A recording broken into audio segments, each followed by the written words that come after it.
This podcast is a member of the Place to Be Nation family. Visit us at placetobenation.com, the only place to be in your pop culture world. You are listening to the longest-running weekly episodic comic book podcast in all Place to Be Nation.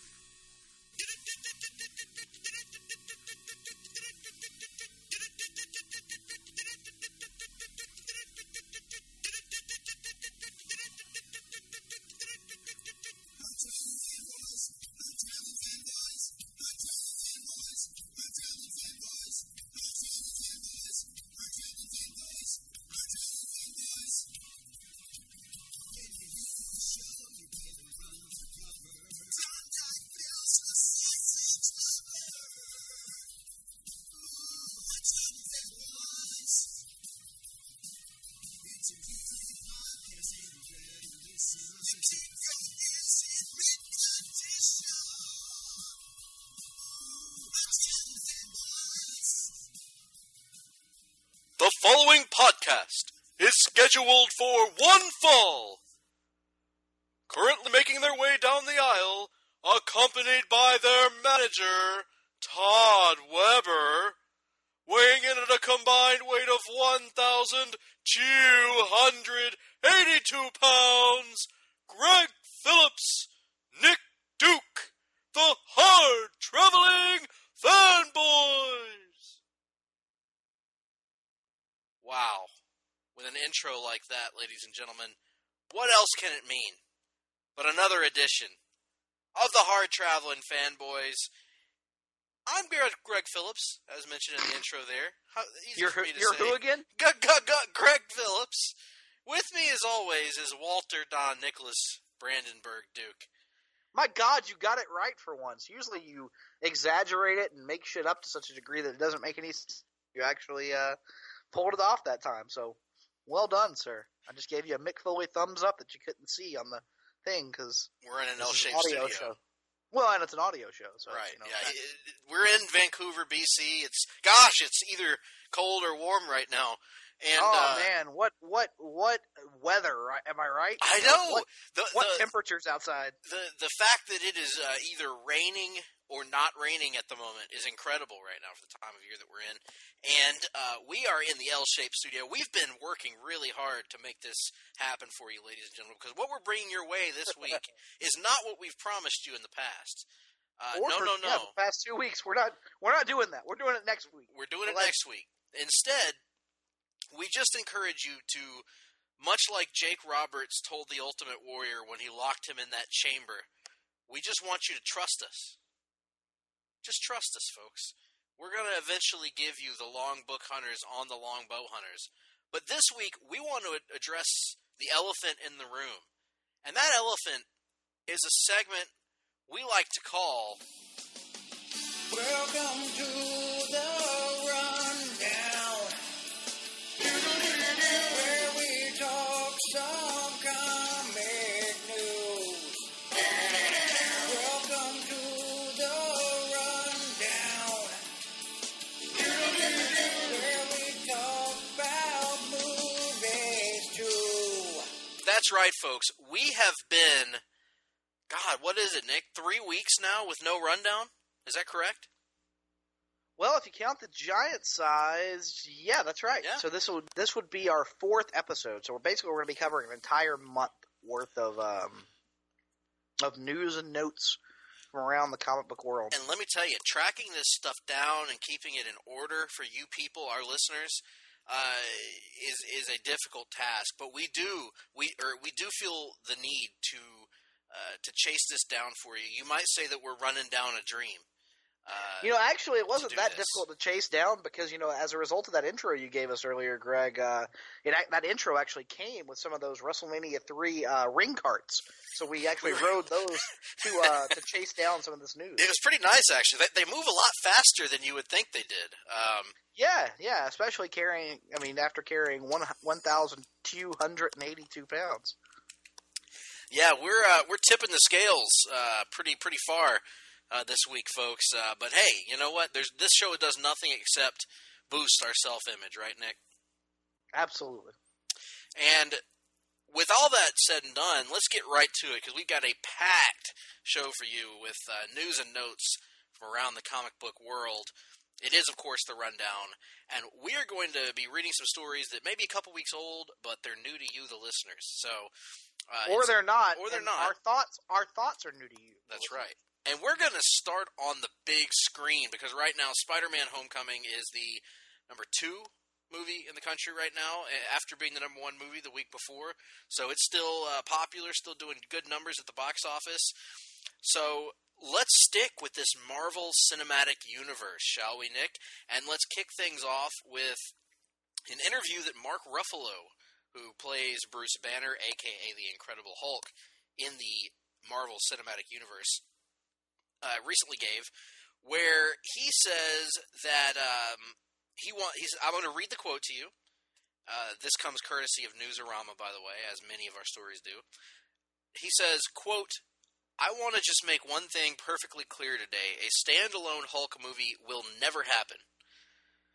For some reason, they don't know how to play well with Marvel because they don't want to make money," referring to Universal, end quote, referring to Universal, which holds the rights to a Hulk standalone movie. Now, Ruffalo has since come out on Twitter and said, obviously, he doesn't know that there'll never be a Hulk movie. He just said there are issues with it, but that he hopes it happens in the future. So this is just an actor talking, but it does shed a little light on maybe why there hasn't been a Hulk movie to this point, because I think both of us, Nick, probably feel that there will eventually be a standalone Hulk movie, right? Oh, yeah, definitely. Especially, I've said before that I think a lot of these things that are talked about but are considered unlikely or difficult to make happen, I think a lot of them will become much more likely as we enter a post-Infinity world in the Marvel Cinematic Universe. What I mean by that specifically is the rumored departures of Robert Downey Jr., Chris Evans, and Chris Hemsworth from their titular roles as Iron Man, Captain America, and Thor, respectively. So I think the MCU is going to be forced to grow and expand in directions a lot of us aren't anticipating, and I wouldn't be surprised at all if a partnership with Universal and a standalone Hulk movie was part of this Phase 4, so to speak, of the Marvel Cinematic Universe. And speaking of growing and expanding in different directions than one might expect, I really hope they greenlight a Black Widow movie soon. Just saying.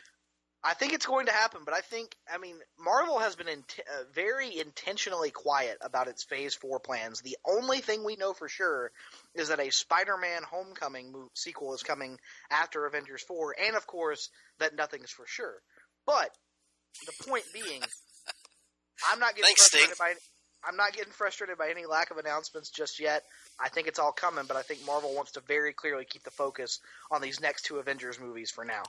Well, speaking of the Avengers movies and movies that tie into them, let's move to the first movie that is planned for after Avengers Infinity War, if I'm not mistaken, Nick. Maybe I am mistaken. Which let's see, Avengers Infinity War is in May of next year? Yes, and this is in July, so that'd be works it. Out. So what's the November film next year, if there is one? Is there one? Captain Marvel? Captain Marvel's a February release. When does Black Panther come out? March? February of 18. Yeah. Well, let me just pull up the Wikipedia page as you listen to us Google things that we should have done if we had any sort of preparation. My favorite preparation is H. Obviously. There is no November film next year, so that would be the reason why I asked a question to which there is no answer.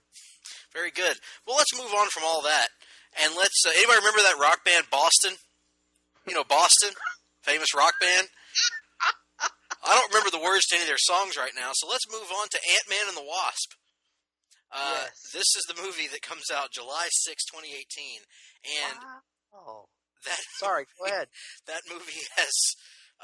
They've recently announced through Deadline that Walton Goggins, one of my favorite character actors in Hollywood, has been cast in an undisclosed role in Ant-Man and the Wasp. He is known for playing Shane Vendrell in FX's The Shield, my favorite character of his, Boyd Crowder, in Justified. He's also been in a ton of movies, a lot of great Django roles. Unchained. Django, a lot of great roles for him. I think he was also in The Hateful Eight, actually. I haven't seen Hateful Eight yet. Oh, unfortunately. Phenomenal, Nick! You got to see it. I'm getting around to it, but he was in Django, where he threatened Jamie Foxx's Django with a very unpleasant form of torture that I don't think we need to say the name of in this establishment. You know, I always thought you had some things in common with Pappy O'Daniel. But nevertheless, that was Homer Stokes. My mistake. I don't want to sully the name of. Hey, do you want to know what my bizarre Homer noise Stokes. was about earlier? Yes. No, maybe I don't. This podcast is off to a rip-roaring start, by the way. Did you know that Paul Rudd is credited as a screenwriter on both the original Ant-Man and the upcoming sequel? Mm-mm. He is. Interesting. The original Ant-Man, they credit Edgar Wright and Joe Cornish with the original draft / outline, and then Adam McKay and Paul Rudd with the final script. And this upcoming film is being credited to Andrew Barrer and Gabriel Ferrari and Paul Rudd as screenwriters. That's good. I like that, quite frankly. Also, there's a typo in this Newsarama story that says the movie will be called Anton and the Wasp, which feels like it would be a different kind of movie. But oh my God, if Anton Chigurh were the villain in the Ant-Man movie instead of that Yellow Jacket guy, would that not be the best TV movie of all time? Yeah, he probably could have made Yellow Jacket much more interesting than it was. Yeah, Corey Stoll, I think was the individual's name. Yeah, or did you forget? Yeah, you're right. Why even have the Yellow Jacket character? Just have Anton Chigurh the character. Anton be the Chigurh, villain. yeah. Just have Anton Chigurh rolling around with his little, gas tank. Yeah, air compressor thing. Yeah.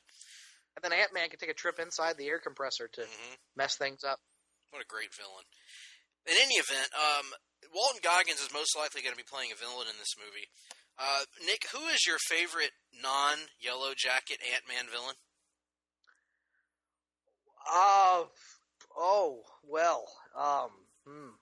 Of course, that would have to be, Klondike Bill. I like it. It's as good as any other choice. Klondike Bill, you heard it here first. Walton Goggins cast as Klondike Bill in Ant-Man and the Wasp. Think of all the places Ant-Man could go in Klondike Bill's apartment if he had a lady there. Like, think of all the unique situations Ant-Man could find himself in. The Wasp is going to find herself in some interesting places if Klondike gets his way. Oh ho ho! In any event, the Black Ant is my answer. Is that a real thing? I don't even know. I Googled it. It's a thing. The Black Ant. I am going with the Black Ant as my favorite Ant-Man villain. That's a good choice. I'm sticking with old Klondike. Speaking of the Marvel Cinematic Universe, let's go to... Are all of your transitions tonight in this plethora of news stories going to be speaking of, and then insert, news story here? It's either going to be that, or it's going to be, hey! Followed by whatever it is. So, hey! Hey! Did you ever notice that Batman and Spider-Man have never been in a movie together? Why is that? If the microverse were made out of blue cheese, would you eat it? What the hell kind of question is that? Of course you would. Unless you don't like blue cheese, of course. According to Guardians of the Kinda Galaxy... Like you don't like certain smells, you wouldn't like them being in your house, which I know is a foreign concept for Jennifer Smith to comprehend, but there you are. Listen, that was a rather unique private conversation that was being had that involves certain sisters-in-law that we dare not speak the name of. We'll never listen to this podcast, so... Hopefully. Hopefully. Greg, let me tell you what the odds of that. I don't know what the odds are, so that's why I'm not going to tell you. Well, Guardians of the Galaxy Volume 2 writer-director James Gunn has an interesting opinion about this, Nick. That opinion is one that I don't know. However, he also has an opinion, I'm certain, about another thing, and that is that there will be no reboot coming after the fourth Avengers movie that is going to be filmed and released not long after Infinity War. That's not going to be a reboot for the MCU. He says that is, quote, not true when a film asked him directly if Marvel would reboot his film franchise. At the very least, he says, quote, the Guardians, at least, will continue on, end quote. So, according to James Gunn, there is no reboot planned. The Guardians are going to be left alone. What do you make of this quote?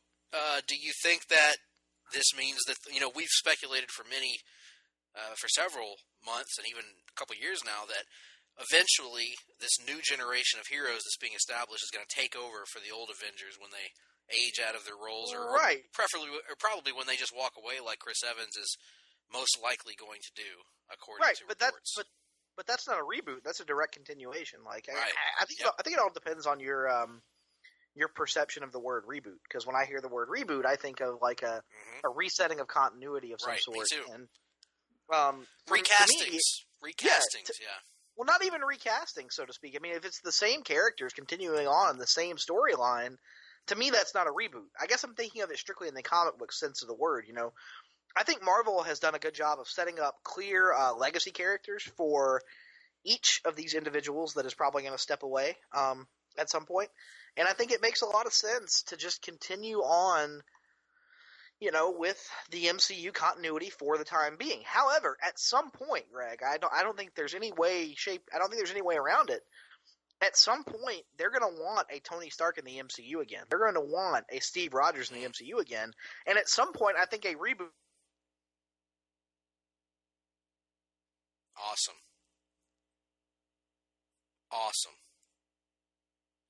From under no hat at all. Yeah, what's amazing, Nick, is that I didn't hear a damn word you just said because we're having our audio issue again. So I didn't have the audio issue, so. Yeah, you just blacked out completely on me. But I'm going to assume you said things that made sense. And so my feeling on this is that, yes, there will eventually be a time for these legacy heroes to take over. I am still of the opinion that if you're going to keep the same continuity, I really don't want to see recasts for these main characters. I think if the legacy characters are there, you build on them and you move forward. And then when the time comes, you reboot your entire universe and start from scratch. But, that's what I was thinking is you do your next couple phases with these legacy characters, and then when it reaches a point where the legacy characters even have played out, then you reboot the whole thing. The important thing will be once you reboot, you got to tell different stories. You can't build the Thanos all over again, Sure. Agreed. It's all about being different and telling new stories and not using Lex Luthor in 45 consecutive movies. Speaking of which, not to get too far off topic, you know how they could reboot and do something fans have been begging for a long time with one stone? We're talking like 15 years in the future, right? 10, I'm talking like a decade, yeah. Something like that. How's that? You do a Kang the Conqueror movie. And you cast Andrew Lincoln as Captain America? No, what I'm saying is you do a Kang the Conqueror movie and have the rebooted timeline, because Kang being a time travel villain, have him fuck with the time stream, and that be your back door into introducing the Fantastic Four into the MCU at some point, without the MCU having predated them. Yeah. Why not? I personally hope the legacy characters take off and have a good long run of multiple Black Panther movies and multiple Captain Marvel movies and all this multiple Doctor Strange movies and multiple other movies of characters that come along the way. Are you saying you don't want multiple Doctor Strange movies? I'm not saying I don't want multiple Doctor Strange movies. I would be fine with it. I didn't hate Doctor Strange. I just feel Doctor Strange is your Iron Man 3. That's fair to say. That's fair to say. I think Doctor Strange is a barely good movie. I think it's good, but it's barely good. Whereas most of the MCU movies are comfortably good. I would say more than that on Iron Man 3. I think Iron Man 3 is a legitimately good movie. It's just not as good as most of the other MCU films. But we're we're crying over spilled milk at this point. Exactly, because some people won't let it go. But I'm not going to name names, quite frankly. That's not for me to say. What is for me to say, though, is that Spider-Man: Homecoming's director is coming back for the 2019 sequel. That's right, ladies and gentlemen. Is that confirmed? Negotiating to return for the 2019 sequel is Spider-Man: Homecoming director John Watts, who shockingly goes through this entire Newsarama story unnamed. I just read the story, and the man is not named in the story. That explains why when doing a search of Newsarama that John Watts doesn't pop up, doesn't return a search result for this story. That's let me read you the lead. Let me just. We've already gone aside so much in this podcast. Listen to us using backstage lingo. The lead. Let me read you the nut graph. Oh, I was going to say nut graph next. we are killing the business, Greg. Kayfabe is dead. Journalism kayfabe. We're killing it. We're going to get a call from Warren Buffett soon. You got to talk like this, but write like this. Spider-Man: Homecoming director is in negotiations with Sony Pictures and Marvel Studios to return for the planned 2019 sequel, according to The Hollywood Reporter.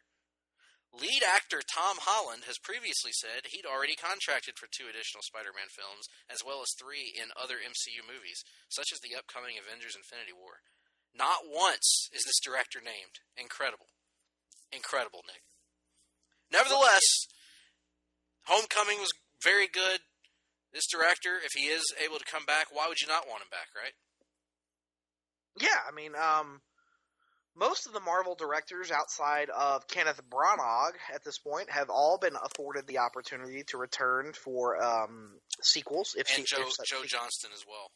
Joe Johnston, yeah, I forgot about Joe Johnston. So except for those two, have all been afforded the opportunity to return for sequels if sequels were made to their films. So I think it makes a lot of sense. I think Spider-Man: Homecoming was a big critical success. It was a big financial success. Why not bring this guy back?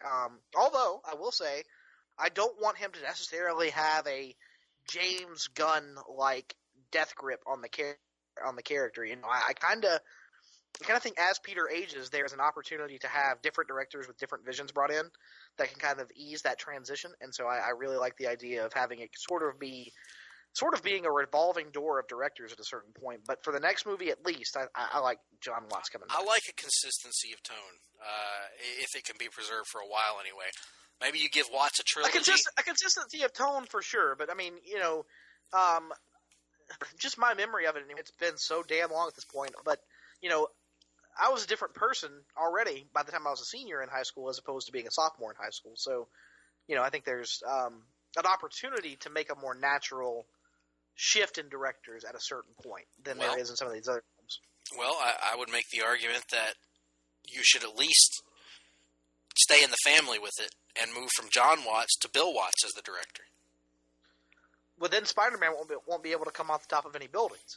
That's right. Hey, we want a grounded Spider-Man. It's not believable if Spider-Man leaves his feet. You want to stay on the ground, and that way, if a bad guy, like let's say the Scorpion, he's a big guy, a hoss if you will, amateur background. What if he wants to get some heat? He can jump off of a car and it'll get heat. Or he can distract Spider-Man and throw a cop over the top rope. The caution rope, that is. Now, I'm not high on the idea of Bill Watts directing a Spider-Man movie, but if it enables us to get Jim Ross as Norman Osborn, I'm all for it. Now, Peter, quite frankly, let me put it to you like this. See, my boy, there's no other way of putting it. Even better. Throw out what I just said, Greg. We never actually saw, via flashback, this universe's version of Uncle Ben. Jim Ross as Uncle Ben. Because imagine how long the great power speech would be. Now, some might say that with great power, there comes great responsibility. You pick up from there. But it's not that simple, folks. And Peter, it is not as simple. And yes, I realize I am dying right now, for God's sake. But listen to me. It is not as simple as with great power Because who's going to define what great power is, you might ask? Well, hell, I don't know. Maybe your definition of great power and my definition of great power could be two totally different definitions. Maybe I'm just an old fogey. Maybe my idea of what great power is no longer compatible with what your generation sees as being great power. That being said, great responsibility, I think the fundamentals behind great responsibility remain unchanged. Because if you have good fundamentals, folks, you're going to get over in life. So just remember that, maximize your minutes, and with great power comes great responsibility. Now I kind of want the next installment of Place to Be Nation Comic Book Theater to be Ultimate Spider-Man, just to hear your Jim Ross as hippie old man Uncle Ben. Let me talk to you, Peter, about the birds and the bees. So, moving along, Not Mary Jane. Some might say she's quite a looker. Decent, fair, not too shabby. But is she a Mildred Burke?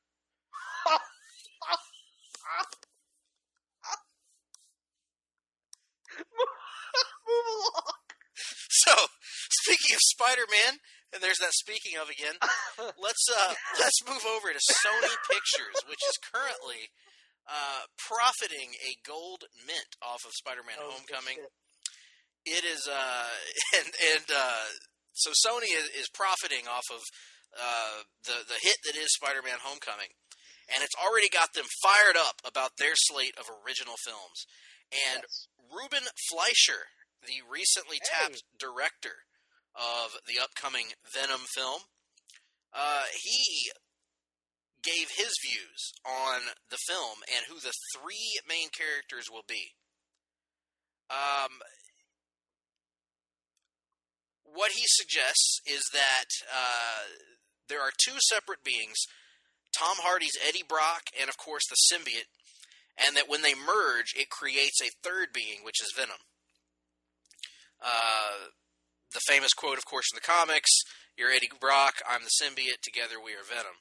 So, he says that he sees this film as being a horror movie with pop elements. The exact comparison is, he compares it to John Carpenter and David Cronenberg films, while being, quote, more pop and, your favorite word, Nick, fun, end quote.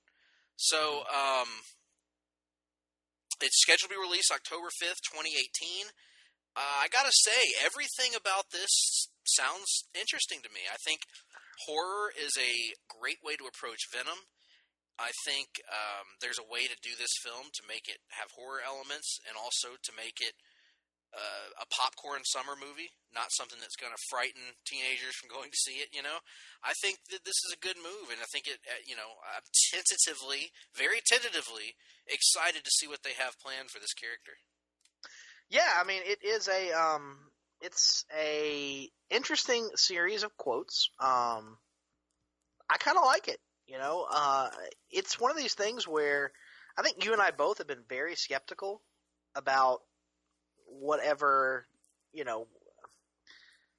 Sony's plans are for the individual spin-off Spider-Man films, but everything about this sounds good. It sounds exactly kind of how I would envision a Venom movie working. The big question becomes, I know back when this was first announced, you and I both kind of thought that the timing of it, because if you remember, it was announced right around the timing that Logan was just crushing at the box offices. We kind of thought perhaps this was going to be Sony's foray into R-rated superhero fare. Are we still thinking that's possible, or are we thinking it's probably going to be a standard PG-13 release? I still think that's possible, yes. I'm not saying it's going to be, but I still think it is possible, especially, Nick, do you know if Deadpool 2 is not coming out next year, is it? Or is it? We don't know, but stop asking me questions. If this comes out after Deadpool 2, and if Deadpool 2 does really well at the box office, certainly, I think that the R rating could happen. But either way, I think there's a good chance of that. Because, honestly, Sony has, if anything, they should learn their lesson about playing it safe with these Allegedly, franchises. Deadpool 2 is releasing on June 1st, 2018. Okay. It may be one. Unfortunately, it may be one of those deals where they shoot two different cuts. They shoot a PG-13 cut and they shoot an R-rated cut. But I think they will go that route because if you're comparing it to Cronenberg and John Carpenter, you almost have to go that way. Yeah. Especially the October release date is interesting because if you're going to lean into the horror elements, there is certainly an appetite for R-rated horror fare around that time of the year. Combine that with the superhero genre, and I think you've got an opportunity to really do well here at the box office in October. So I've been so skeptical about these Sony spin-off movies, but this is one they've hooked me on this one. I like everything I'm hearing thus far, and plus Tom Hardy, for God's sake. Love that Tom Hardy. My boy. Yeah, so while Venom is seeming to be going in a good direction right now, we also got an update on the Silver and Black film, which is the Sony Pictures standalone film based on an unlikely pairing of Silver Sable and Black Cat. This film is going to be directed by Gina Prince Bythewood. Mm-hmm, sure is. And it says here in this Newsarama article, while the Spider-Man film is compared to 1980s John Hughes films, the Silver Sable Black Cat movie draws from the spirit of buddy films like Thelma and Louise and Midnight Run, both good movies in their own right. The quote from the director is, "I wanted to tell the story of two damaged women who are at war with each other but need each other to survive." End quote. They will bond over the shared experience of being haunted by the death of their parents, which seems to be an overwhelming cliché in superhero stories, in the comics and on the film. But nevertheless, superhero movies, she says, have now transcended the point where they're no longer superhero movies per se, they are genre movies. It's not so much that characters have a cape and fly. In Silver and Black, these two women are modern and cool. They may wear costumes. It took you a little bit to transition out of that Jim Ross just now. It did. You were in it, and you couldn't just snap back out of it. It's almost like it's becoming more and more difficult for you to come back to your normal self. Separate where Greg begins and where JR ends, so to speak. They may wear costumes, but they're very real and grounded. So that's the end of that quote. Nick, talk about Silver and Black, for God's sake. What do you want me to say about it? I think we've talked about it numerous times. I'm still skeptical, but again, I will say, part of a director's job, especially during this pre-production phase where all they're doing really is talking about the film, is to sell the film. And I will say that this director, Miss Prince Bythewood, has done a good job of selling me thus far. It sounds like an interesting concept, but there are many miles, Greg, between concept and execution, and that is where the bread will be buttered, so to speak. Exactly. So, all credit to everybody involved. Hopefully it'll turn out well. And that's one thing I want to make clear. I can't speak for Nick, but I'm sure he feels the same way. Whether we're skeptical about a film or a comic book property or whatever, we genuinely want all of them to do well. Like, I want this to be an awesome movie and to make all the money and everybody involved to be successful. I want this whole franchise to be successful, and hopefully it will. And all that we can do is wait and see what happens when we get closer to the release date of the film. And we'll wrap up this little Spider-Man discussion. No, we won't. In a couple of news stories to follow. There we go. One of which is about how many Spider Family characters Sony actually has the rights to, and one that they say is, quote, awesome. Now, in the interest of full disclosure, I have not actually read this article yet, so I'm going to let Nick lead this one, and he's going to tell you all about this article. Yeah, absolutely. So, basically, Sony was kind of on the warpath this week. We just told you about the Venom and Silver and Black directors who were both out there kind of stumping for their films. Well, Sony was also out there in the form of Columbia Pictures chairperson, or Columbia Pictures president, Sanford Panitch, who was talking about Sony's plans for their spin-off Spider-Man movies, and he says, With the Sony universe of Marvel characters, our mission is to only do what's the absolute best for each individual property. I just want to honor the original DNA. He has the rights, apparently, to approximately 900 Spider-Man related Marvel characters, according to Variety. According to this same interview, each of Sony's Spider-Man related pictures will have its own distinct style, ranging from, hey Greg, we probably should have read this story, ranging from R-rated fare like 2018's Venom to unspecified low-budgeted offerings. So that's kind of interesting. Very interesting. Venom and Silver and Black are the only two Spider-Man films confirmed, but Variety made it a point to ask about Kraven. And Panich said that he shares fans' enthusiasm and love from the character, but went short of announcing anything. Panich said, and I quote, "He's an awesome character. Let's just leave it at that." So, these quotes here would lead you to believe that Sony is going to attempt to pull off something akin to the Fox X-Men format, where each film is going to have its own distinct tone, and that plans are indeed in place for some sort of Kraven film. Greg, your thoughts on Sanford Panich's name, and more importantly, his view of the Spider-Man franchise at Sony? Well, first of all, I have to wonder if he has a son that is going to get into business with him over there at Sony. I would hope that would be the case. Panich and Son? Yes, Panich and Son. And if he may perhaps have a wife who has departed him at some point named Elizabeth. And if he...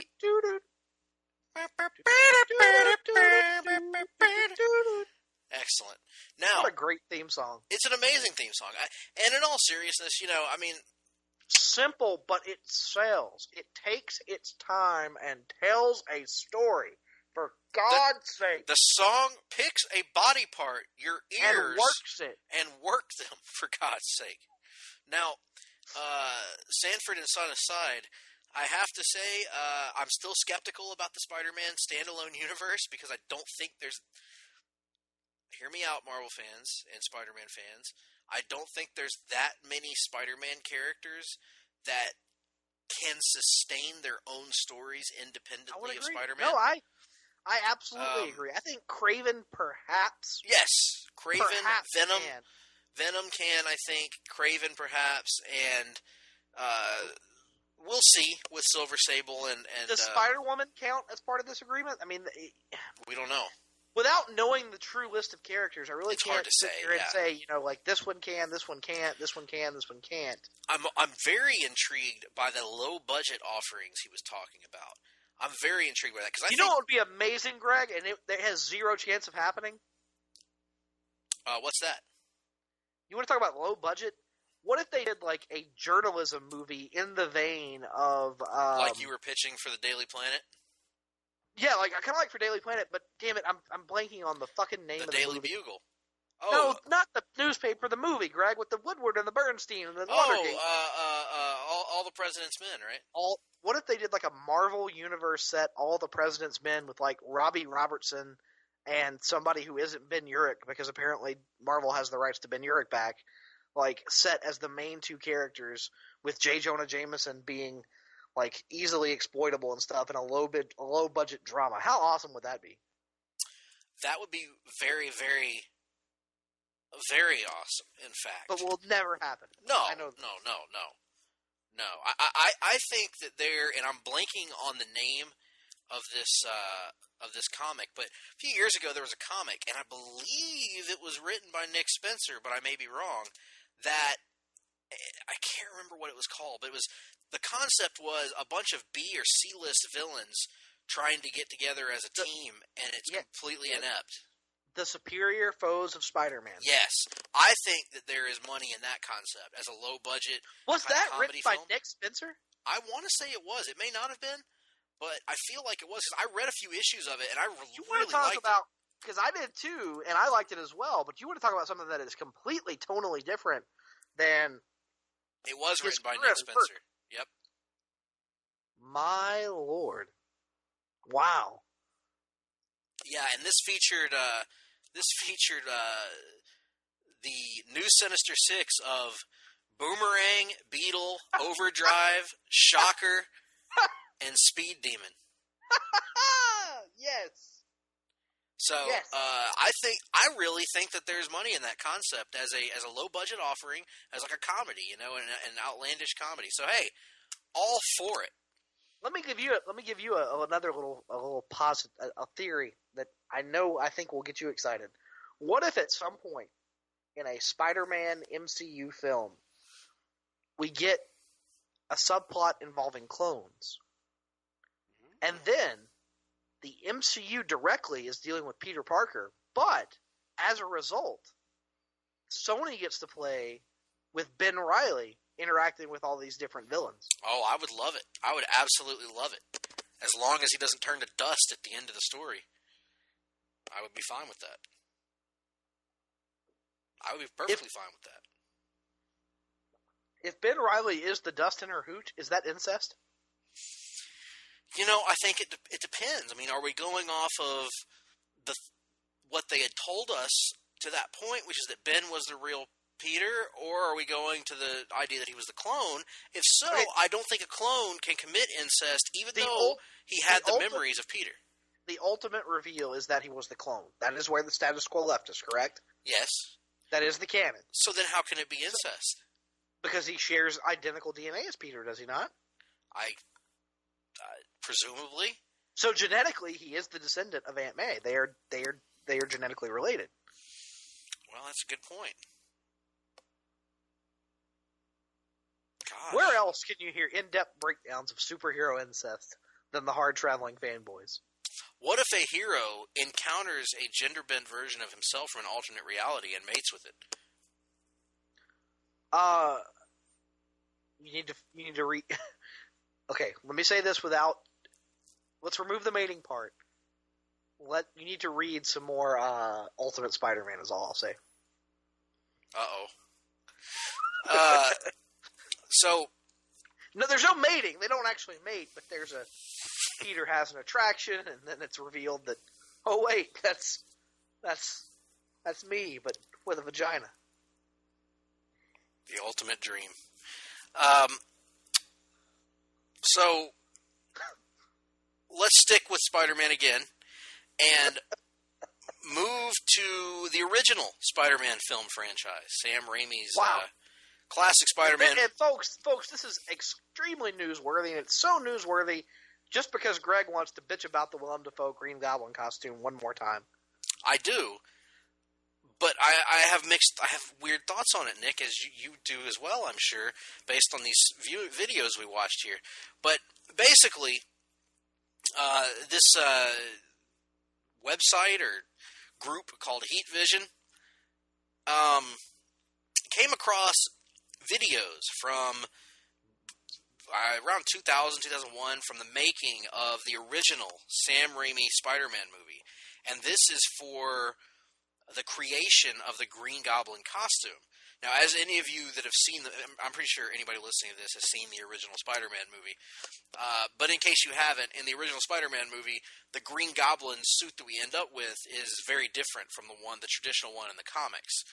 It's it's been called the Power Rangers suit a lot. It does look not unlike a modernization. Really, if you have seen even the trailers for the 2016. When did the fucking Power Rangers movie, Greg, come out? I think it was 17. The 2017 big budget Power Rangers movie that was recently released. It does not look unlike a green version of the Power Rangers suit. It's a pretty accurate representation of that suit. Yes, and it's got a hardened mask with the human face underneath it, just a mask that you put on. Well, that wasn't apparently, and I don't know that I ever knew this, it was not originally the plan, because originally Amalgamated Dynamics was working on an animatronic mask that would have completely covered Willem Dafoe's face. It looked more like skin, and none of his features would have been seen.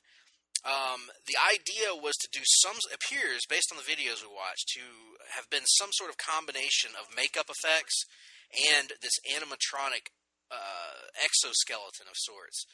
And these videos can be found. We found them on Hollywood Reporter. You can find them on YouTube as well.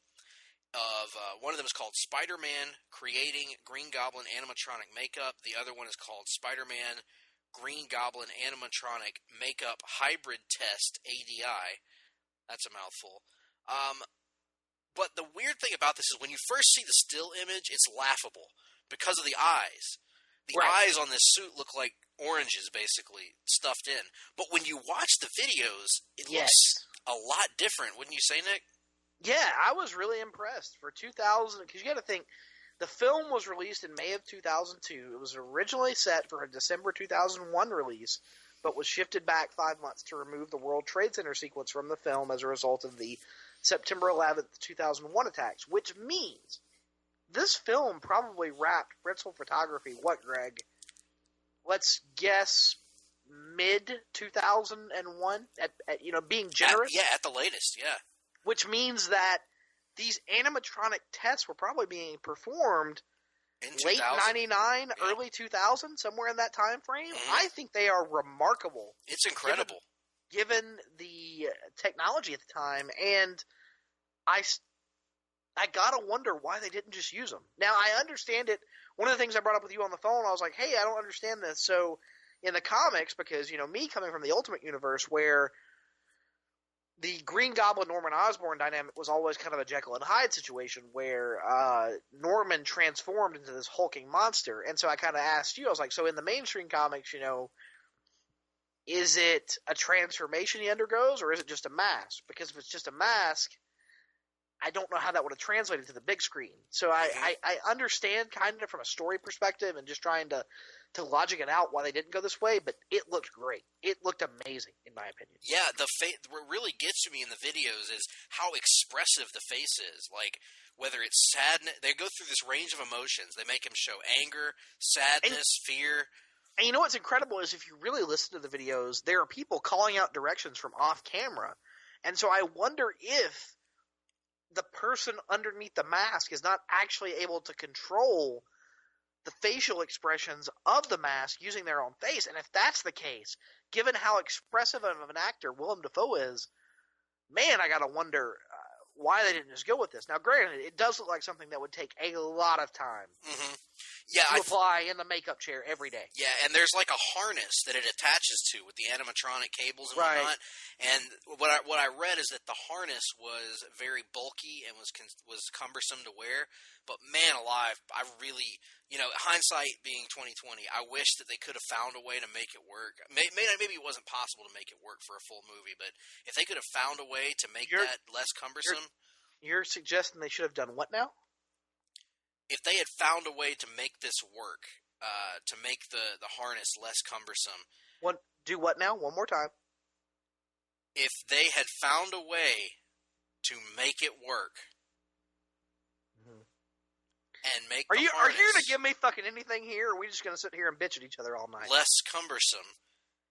You know what I'm asking for. You know what I'm driving at. Just give it to me. I actually don't know what you're driving at. For God's sakes, part of this fucking show, Greg, is you doing things that only I find funny, and me doing things that only you find funny. Right. Okay. And I'm trying to figure out what I said that could have set something up. Think of a certain former college newspaper associate of yours. Mm-hmm. Oh yes, okay. I already said make it work. You didn't say it in the. God damn it! Just move on. Make it work. You've ruined. No, I don't want to hear it now. Well, you've ruined it all. Move on. I said it for God's sake. Didn't say it. No, he didn't throw. He didn't You're throw. A son of a bitch. You are the Bruce Pritchard to my Conrad Thompson at this point. No, he didn't throw. No, listen. That's what you are. You're the Pritchard. I don't like that analogy. Well, next time, pick up on what I'm laying down, dickhead. I wasn't there. Any event, I really wish this would have been it was the booking committee. Yes. Damn, we're getting in the weeds on this one. I really, in hindsight, what I'm getting at, Cliff Notes version, if they could have found a way to make it work, I really wish they would have made it work. Because I think that one of the aspects of the original film that doesn't hold up for me is the Goblin costume.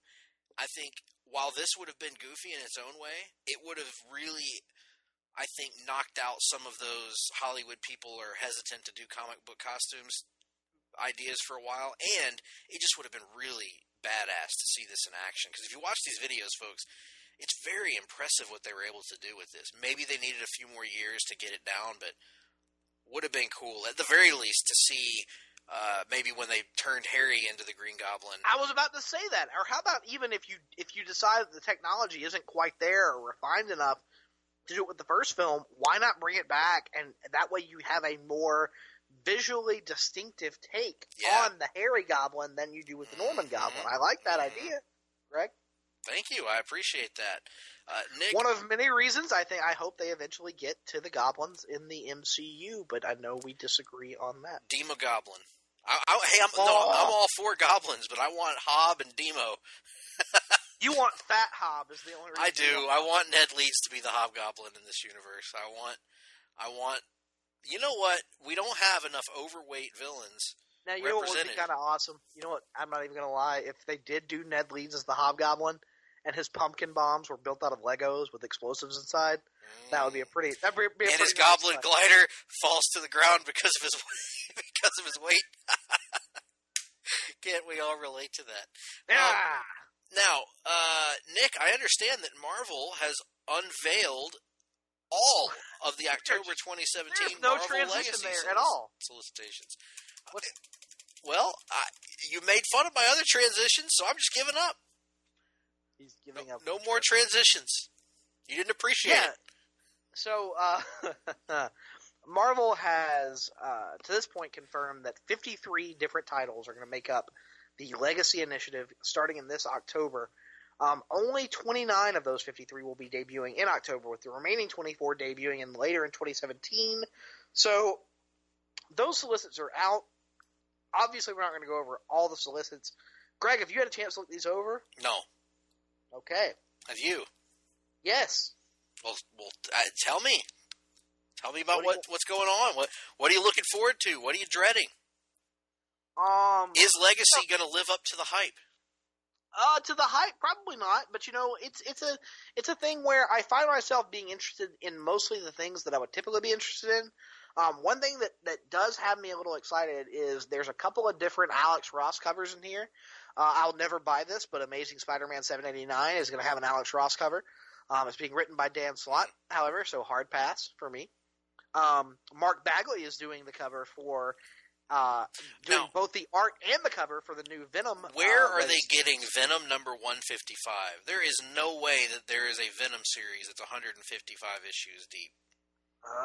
It's not one series. Give me 1 second, because they released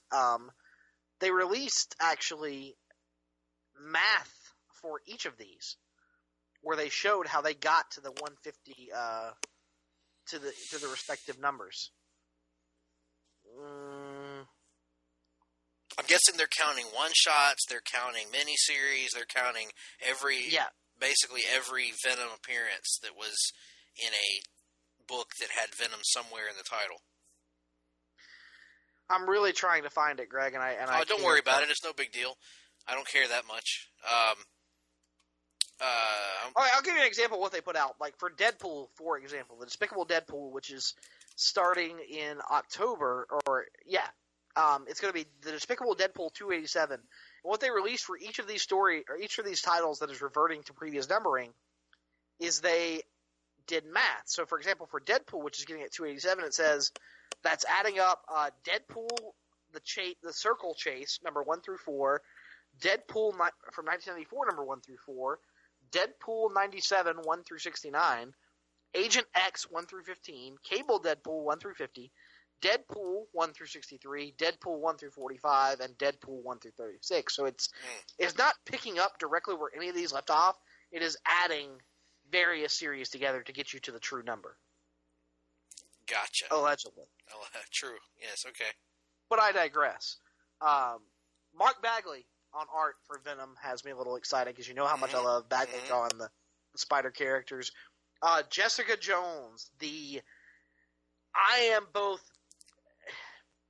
overly excited and overly dreading this because I don't know what the utility in it is, but the Jessica Jones' first legacy story will be The Return of the Purple Man, Part 1 in October. So, mixed thoughts on that, personally, that I don't really know that we have the time or the care to dive into, but that's happening. The Mighty Thor number 700 is going to be happening. Obviously, I'm very interested in that. It's going to kick off the Death of the Mighty Thor storyline, where they're teasing that Jane Foster Thor is going to meet her unfortunate end. We also have, other things that caught my eye. Avengers 672 is kicking off a Avengers versus Champions crossover storyline, where Mark Waid, is the writer of both the Avengers and the Champions, but it's got an Alex Ross cover. Should be very interesting to see how Mark Waid is going to wrap up this storyline between his respective teams. Defenders number 6 is going to bring in Deadpool for a storyline in the Defenders book written by Brian Michael Bendis. I can't remember the last time I've read Bendis write Deadpool, so I'm excited about that. Invincible Iron Man 593 kicks off a storyline called The Search for Tony Stark, where they are teasing the return of Tony Stark proper to the Marvel Universe. Incredible Hulk 709, written by Greg Pak, has the Totally Awesome Hulk visiting Sakaar, the planet on which Planet Hulk took place. So that's somewhat interesting. So you got a variety of things here that kind of caught my eye, and that's what's on my mind. Which book is going to have Weapon H in it, or whatever the hell? Oh, that's so far off my radar that I couldn't tell you. I believe Weapon H is actually going to be wrapping up pre-Legacy, and I believe that is going to be a crossover between Weapon X and Totally Awesome Hulk. Fabulous. Also, I can't help but look at these solicits, and I see Monsters Unleashed is still going on. Yes. I don't know why. I can't answer that question. Monsters. People like monsters. They do. And Cullen Bunn is writing it, so it probably at least sells a few copies. So. I am interested in this Ed Brisson Iron Fist, Sabretooth being integrated back into Iron Fist, where he originated from, is pretty cool. And I thumbed through one of the recent Iron Fist comics at the comic shop the other day, and it actually looked pretty interesting. So I might. Well, I'm not going to, but I might look at it on Marvel Unlimited at some point to see if that series is worth checking out. Spirits of Vengeance might be okay, I guess. I don't know. Yeah, that is one that intrigues me. I don't know either of the creators on it, neither Victor Gischler as the writer nor David Baldion as the artist. But it has a very 1993 feel about it. Which right. We pan all things 1993 typically, but it's nice as an option rather than the predominant flavor, you know? Yeah. I mean, I had a lot of great memories from that era. A lot of great memories. So, that's worth at least monitoring the presence of. And there was another book here that stood out to me that I wanted to draw attention to. Oh, I have to admit, I'm disappointed that Uncanny Avengers is still a thing. Like, where is it? I'm looking for it to try and understand what you're bitching about. Near the top. Uncanny Avengers number 28. I was really hoping that Uncanny Avengers would be done away with by Legacy, because I think most fans, maybe I'm wrong here, but I think most fans think of the Avengers and the X-Men as two great tastes that don't taste great together. I would argue that they can. I would also argue, however, that they don't in this current incarnation. Would be my the idea of the X-Men and the Avengers having some sort of working relationship is fine with me, but this current status quo, based on what I've read anyway, I would agree does not taste great together. Mixing and matching characters from the different teams, I really don't like that. I know that it has some historical precedent. We had, the new Avengers had Wolverine on the team. Back in the 60s, I believe, or early 70s, Beast was on the Avengers. So it has some precedent, but I don't like the concept of it, and I'm really hoping that gets done away with eventually. I don't mind the idea of the X-Men having something of an ambassador to the Avengers, like having 1 to 2 members on the Avengers team as sort of a good faith gesture. But the idea of a even split, separate Avengers X-Men team is not something I'm wild about either.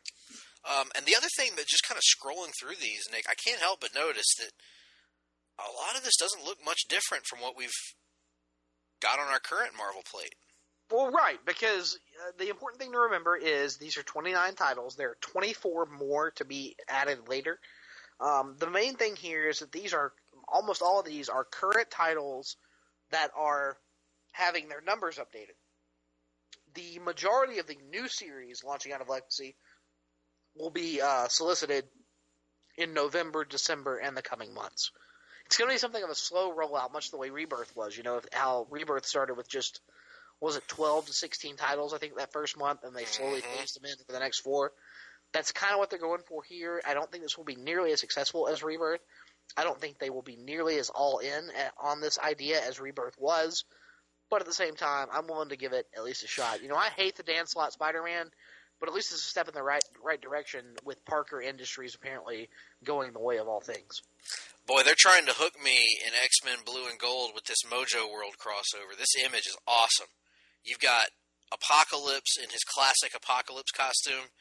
Mm-hmm. You've got a weird hybrid version of Archangel in his Angel costume, but with his Archangel abilities. Oh, no. What? That character in that image you're referencing? Which one? Bottom? Bottom right? Middle right, yeah. Yeah, why is there another Wolverine? You know who that is? Who is that? Is that Nikin? That is the ultimate Jimmy Hudson, Wolverine's son from the Ultimate Universe. God's sake. That somehow survived it. And let me tell you a little bit about Jimmy Hudson. He was a creation of Jeff Loeb in the series Ultimate X that Jeff Loeb wrote spinning out of the pages of Ultimatum, which should tell you all you need to know about that character, Greg. Why he was one of the things that survived the Ultimate Universe, I don't know. But why do we need kill it with fire? More Wolverines? We don't. We don't need more. We don't need more. We need fewer.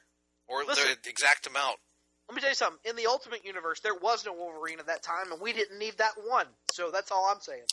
I should say they were going to hook me. They have Mojo. They have Apocalypse. We have to do. They have the Brood on both the Ultimatum and Ultimate X at some point. You will. I just want to hear the steam coming out of your ears as classic X-Men characters are killed off left and right, and the legacy of Wolverine is bastardized. Who knew that? Hey, classic X-Men characters being killed off left and right, the legacy of Wolverine being bastardized. Who knew that the Ultimate Universe would predict what was to come in the 616? That's a great point. But my lame fanboy bitching aside, there are a lot of interesting titles here in Marvel Legacy. A lot of stuff worth checking out, folks. So keep an eye on that. Plus, you know, there are those rumors out there, Greg. Those rumors? Those rumors.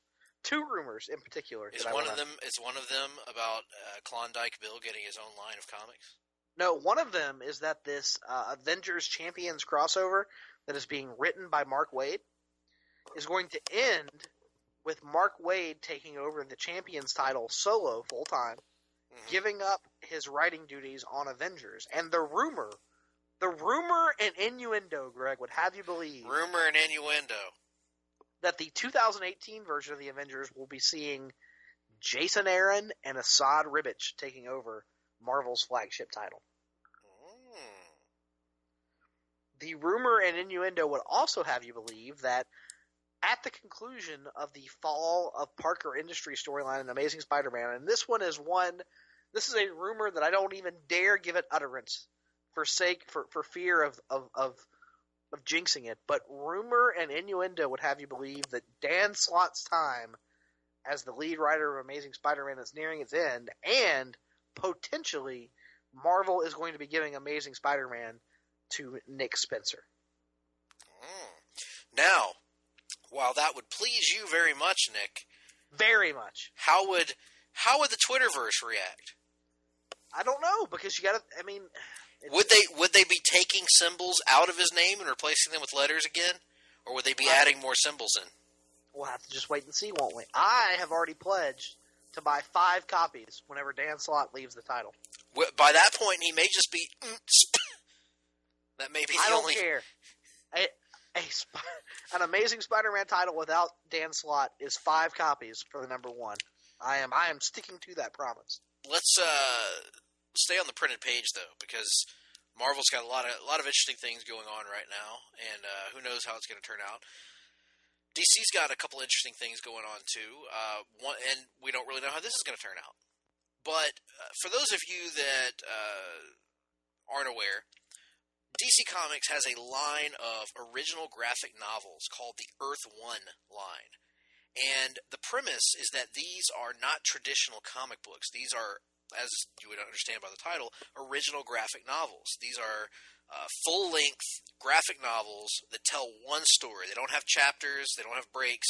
It's one complete story in a book-length type setting.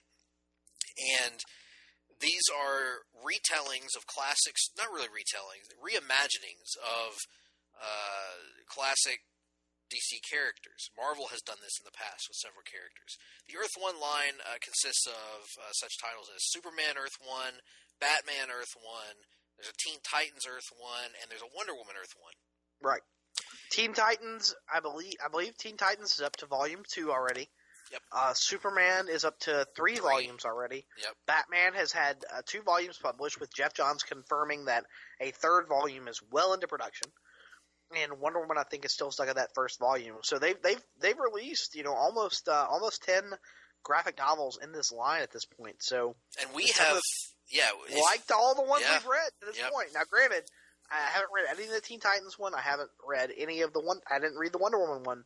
I only read the first Superman one, so I've only read about half of them. The 2 Batman ones, the 1 Superman. But I've enjoyed everything I've read. Me too. Personally.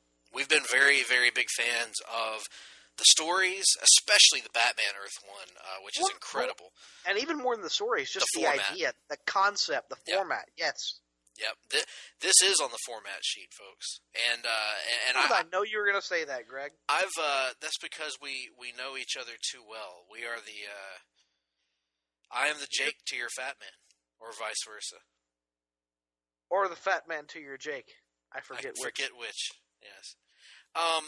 So I love the format. I believe firmly that if they committed to it, this could be the future of comic books in many ways. This format, but despite the higher price point, yes, because I think the higher price point is worth it because of the length and immersion of the story. Because you're telling a complete story, and it's not designed to get you to buy another thing a month later. You're investing in it. It's a one-time purchase.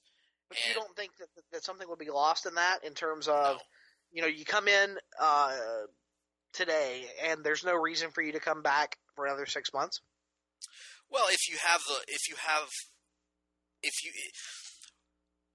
the future of the. I'm not saying that I disagree with you. I'm just, Well, yeah. There's two aspects. 2 aspects of that. One, if you have a line of publishing like this, that wouldn't be an issue, because you might not have to go back to get chapter 2 of this story, because and that's the other thing. Yes, there are teasers here, but these are by and large standalone stories. You can pick them up, you can read them, and there's a hook that'll get you to want to come back. But it's not like you see in monthly comics now, where it's a perpetual cycle of nothing really gets resolved. They're more standalone stories than that. But also, if you have a whole line of these, let's imagine a world where there's 52 concurrent Earth 1 graphic novels being produced, which will never happen. Let's imagine that world. You would have reasons to go back to the store and spend your money. Now, but the other aspect is, when I say the future of comic books, I'm being pragmatic here, because obviously we want brick and mortar local comic shops to be, successful. But as far as reaching a new and wider audience, I think we need to be bold, and we need to think outside of the traditional box of how you reach people, how you hook people on the medium. And I think you're more. I've always said this, and I firmly believe it. You are more likely to hook a new reader with a graphic novel than you are with a standalone comic book. I firmly believe that. I think if you give somebody a 25-page story or whatever, or a 20-page story that costs $3.99 or $2.99, and you get them to read that, they are far less likely to understand and appreciate the medium of comics than if you hand them a graphic novel or a trade paperback and they read it over the course of 1 or 2 or 3 or however many sittings it takes, and they realize, wow, you can do so much more with the comic book medium than I ever thought. This is just as good as reading a book that I would get from the library or something, you know? So I feel like this format is underutilized, and I really, really dig the creative freedom that it allows you, because you're not a slave to, gosh, I have to come up with a new 6-issue arc, a new 6-issue arc, a new 6-issue arc in perpetuity, where nothing by nature ever really gets resolved. It allows you to tell your story, and then presumably, once your story's done, if somebody else wants to come on, they could do their own line of it, you know, and start from scratch or what have you, or continue it. So I feel like there's a lot of potential here, and the reason we mention all this, we haven't even mentioned this, Nick. We've been talking about the damn format for so long. We've gotten off topic. The point is, Green Lantern Earth 1 is being developed by cartoonist Gabriel Hardman, co-writer Corinna Bechko, and artist Jordan Boyd, and it will debut March 20, 2018, with 2 unique twists to the Green Lantern origin. He is an astronaut, Hal Jordan, for Ferris Galactic, and all of the Green Lantern Corps have been murdered by the Manhunters, and it's up to him to restart the group.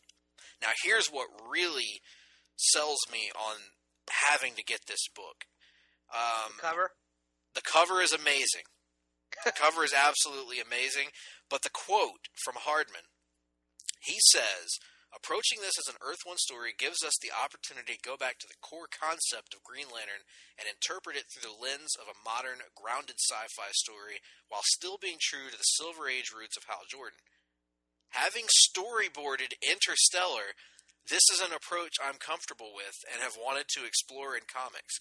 Realistic sci-fi is only the beginning of the story. We have something much more epic in store. So, Hardman storyboarded Interstellar and has also worked on Star Wars Legacy. And when watching Interstellar, the thought came in my mind of, holy shit, I wish Chris Nolan would direct a Green Lantern movie. Do you remember this conversation we had those years back, Nick? Very vaguely. It's been a little bit. Both of us came out of it thinking, holy crap, if Nolan could ever get a Green Lantern movie off the ground. Well, we'll never get that.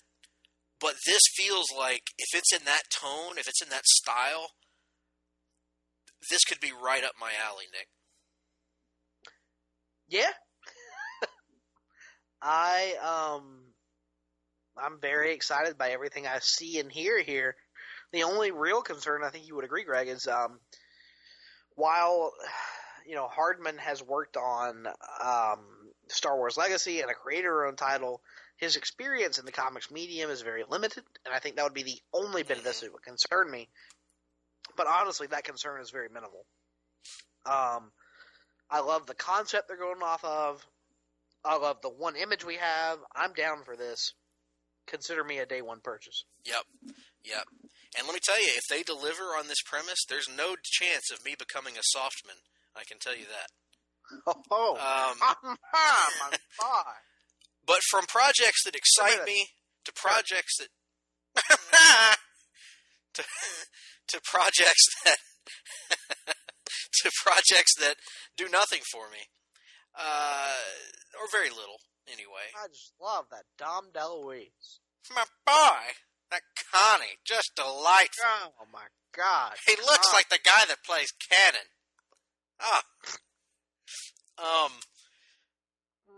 So DC is doing a crossover with Archie because Harley Quinn and Poison Ivy are heading over to Archie's Riverdale in a company crossover called Harley and Ivy Meet Betty and Veronica.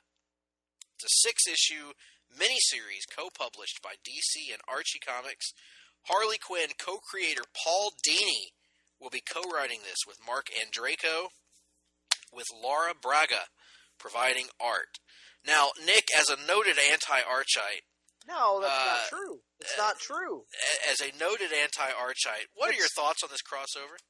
It's bullshit, all of it. And I don't say that in regards to the crossover. I say that in regards to your claim of my anti-Archism. I have no real feelings on this crossover. Paul Dini is writing it, which should be good. I personally will not be reading it because I have very little interest in either a Harley Quinn standalone series or an Archie title, and thus I'm not going to read it. And quite frankly, I would suggest that each week when I go to my local comic shop to pick up my books, I won't see anyone else pick up this book either. And yet, when I return the following week, there will be no copies of the book left, leaving me to wonder, where the hell are all these copies of this Archie title going? Which, if you will recall, Greg, was my original... Was the source of your anti-Archism. It's not an it's just a thought. It's just a loud wonderance. Methinks the witness doth protest too much. For God's sake, Ladies I and can only gentlemen. be slapped with a label that doesn't apply for so long before I get tired of your bullshit, quite frankly. And listen, you don't think that there's going to be interest in any comic book with Harley Quinn attached to it? No, this will get bought. This will definitely get bought. Yes. I was more speaking about the fact that It's every week when I involving go to the Archie. comic shop, Yep, the Archie yep. books are full. When I return the following week, there are no Archie books, and yet I've never seen a single person buy an Archie book. Not one. Not one. And that's not a work, folks. That's a shoot. I am being serious when I say I have never seen an individual buy an Archie comic. It has never happened in my life. Maybe one day it will. It just hasn't to this point. 2017, and we still have anti-Archites out there. Have you ever seen someone buy an Archie comic? I'm not on the stand. I'm not. This is not interrogate Greg Phillips hour. Come on.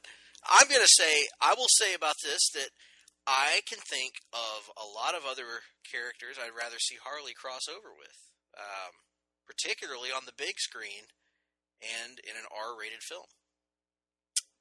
But, that's not for me to say right now. Whoever they cast as Poison Ivy, perhaps. Chris Hemsworth Thor? Harley and Thor. Interesting. I could buy it. That's an attractive Oh, couple. that Mjolnir, my boy. Jim Barnett and Thor crossing over. There we go. Oh, There's your Phase 4 for the MCU. Jim Ross as Jim Barnett meets Thor. Very good. Well, let's get out of this Archie conversation. And let's move on to comic book sales. Because, according to the charts that came in via Comicron and ICV2, final numbers from 2016 are in and have been crunched and analyzed, and the North American comic book industry grew 6% in 2016, with a $55 million increase from 2015 to reach $1.085 billion. Graphic novels, however, in bookstores... What does it all mean, Basil? Graphic novels in bookstores were reportedly the sole driver of the growth, with comic book retailer sales, digital comics, and traditional newsstands remaining largely the same. So, kind of a push here in many ways, Nick, because while the graphic novel industry, it appears, is growing, it looks like traditional comics and even digital comics are remaining relatively stagnant. Stagnant's a bad word. That has a negative connotation. They're not shrinking, but the audiences, they're stable. The audiences aren't growing in those forms. And I think that flies contrary to popular belief, because I think the general belief has been for a while now that digital sales are going up and traditional sales are staying the same. But it looks like neither digital nor traditional are going up, but that graphic novel sales are going up, which kind of fits in with what I was saying just a minute ago, which almost makes that entire rant that we wasted so much time on make a tiny bit of sense. My question is, though, like, so graphic novel sales, does that include digital graphic novel No, sales? it says graphic novels in bookstores were the sole driver of the growth. And so digital sales combines both single issues and digital graphic novel sales? Yes, I believe that's the case. Interesting. As I'm reading it. I have long said that I think the digital format is the future of comics, but I also think that comic book companies haven't exactly taken advantage of that format. I don't think that simply representing what you're doing in a print format in the digital format is the way to go about it. You've got to find some way to provide added value for the digital format, to provide, whether it's the DC comics they did a little while ago, Batman 66 was an example, where there was limited music and sound effects associated when you read the comic. Little bits to enhance the presentation, I think, would really help. At a certain point, do you change the medium in that way, though? Does it cease to be comic books and become motion comics? No, the images never moved. It was music and sound effects, just accompanying, little salt and pepper on your arsenal, as Stone Cold Steve Austin might say. But that's neither here nor there. I think digital comics ultimately is the future. I just think that the comics industry hasn't exactly found out the best way to capitalize on that just yet. I think DC potentially coming out with their own over-the-top streaming service next year that might involve comics, or at least we're hoping it will continue to push the medium in that direction. But hard to say, for me personally, what this really means for the future of the industry. I think you and I both, though, would agree that it hasn't been in question for a while now that the graphic novel is undoubtedly going to play a huge role in the comics industry going forward. Oh, certainly. Yeah, absolutely. And I think you're seeing also, I think a lot of this growth probably happened around Christmas time, because I think you're seeing an increase in graphic novels as Christmas gifts. That's just speculation, but I saw it myself at Barnes & Noble here locally or should I say there locally in my hometown where I live, where people were buying graphic novels in bulk for Christmas. So, you're seeing that help out a lot. And I think there's a lot to be done here, a lot to be studied, a lot to be decided by people that are getting paid good money to make these decisions. But that being said, it's easy to panic when we see sales drops and bad sales numbers, but I think it's also important to remember that there are other sources of revenue and that there are always growing pains when there's new technologies that emerge and when there are new generations that are experiencing media in a different way than they did before. So the way I look at it is, maybe it's not all great news, but it's not like we're seeing news like we did in the late 90s. So all is relatively well. And I think as long as the companies can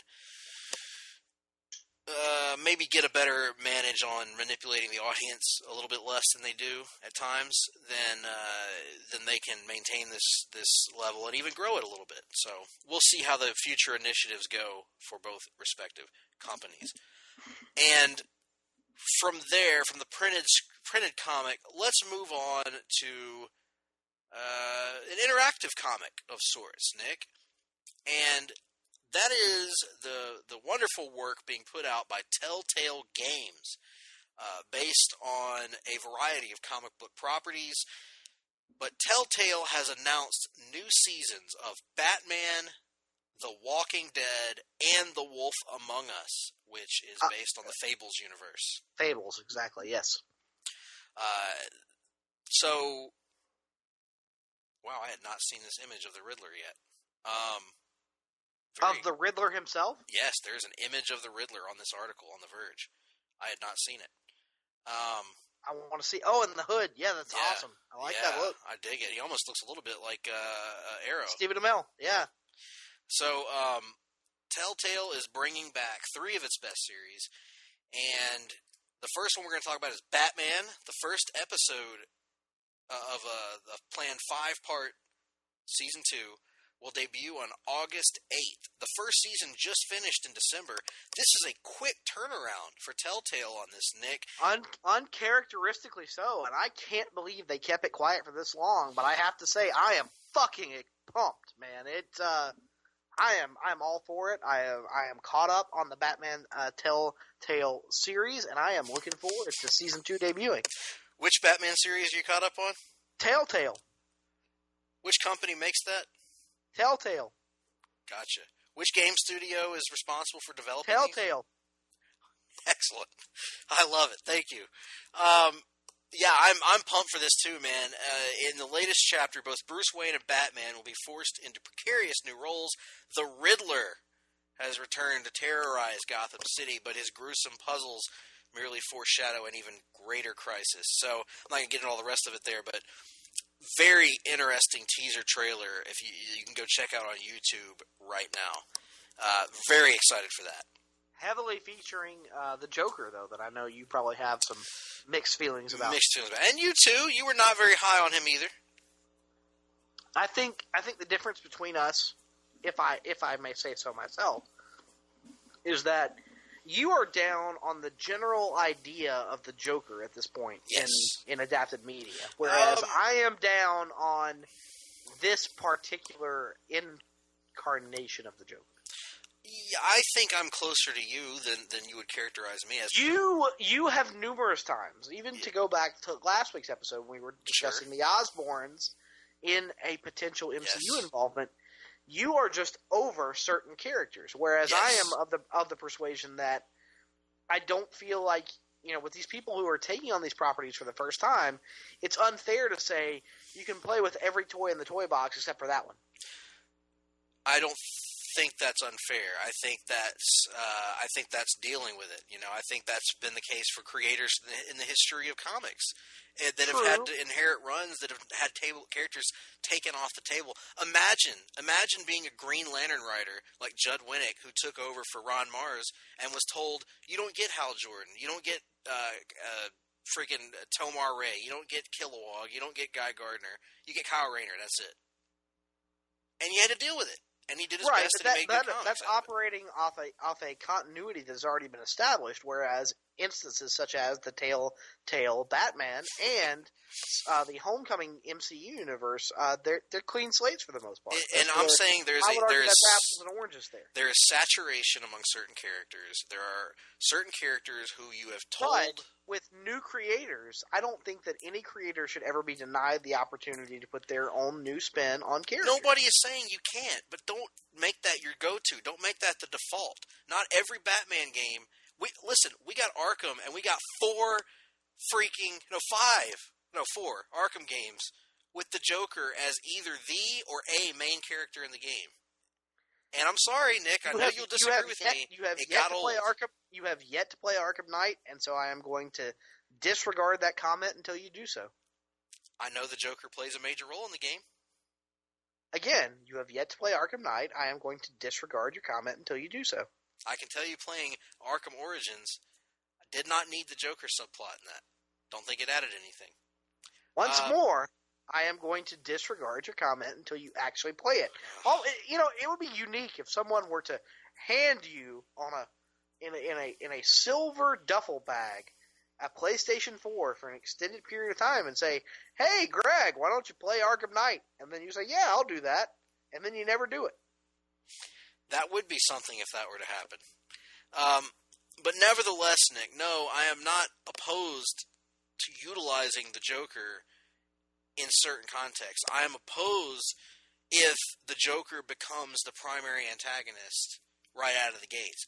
And to their credit, they didn't do that. Exactly. But you complained about him nonetheless. No, because I didn't like this version of him. I didn't like the voice. I didn't like the characterization. You also complained about the idea of having the Joker play a big role early on. Yeah, absolutely. Because the Joker, to me, does not work if he encounters Bruce Wayne as already the Joker, and Batman doesn't play a role in the Joker's creation. I don't like that. I don't like that concept. To me, that is one of the essential character-breaking things about the Joker, is Batman has to be essential in his creation. To me. That's me. People may disagree with that, but that's how I view the character. That's how, to me, all of the iconic versions of the character have shared that Batman is in some way responsible for the Joker. And, this version takes that away. So, yeah, I'll stand by that. I did not like that version of the Joker. It was the downside. I thought that chapter of the game was by far the worst chapter.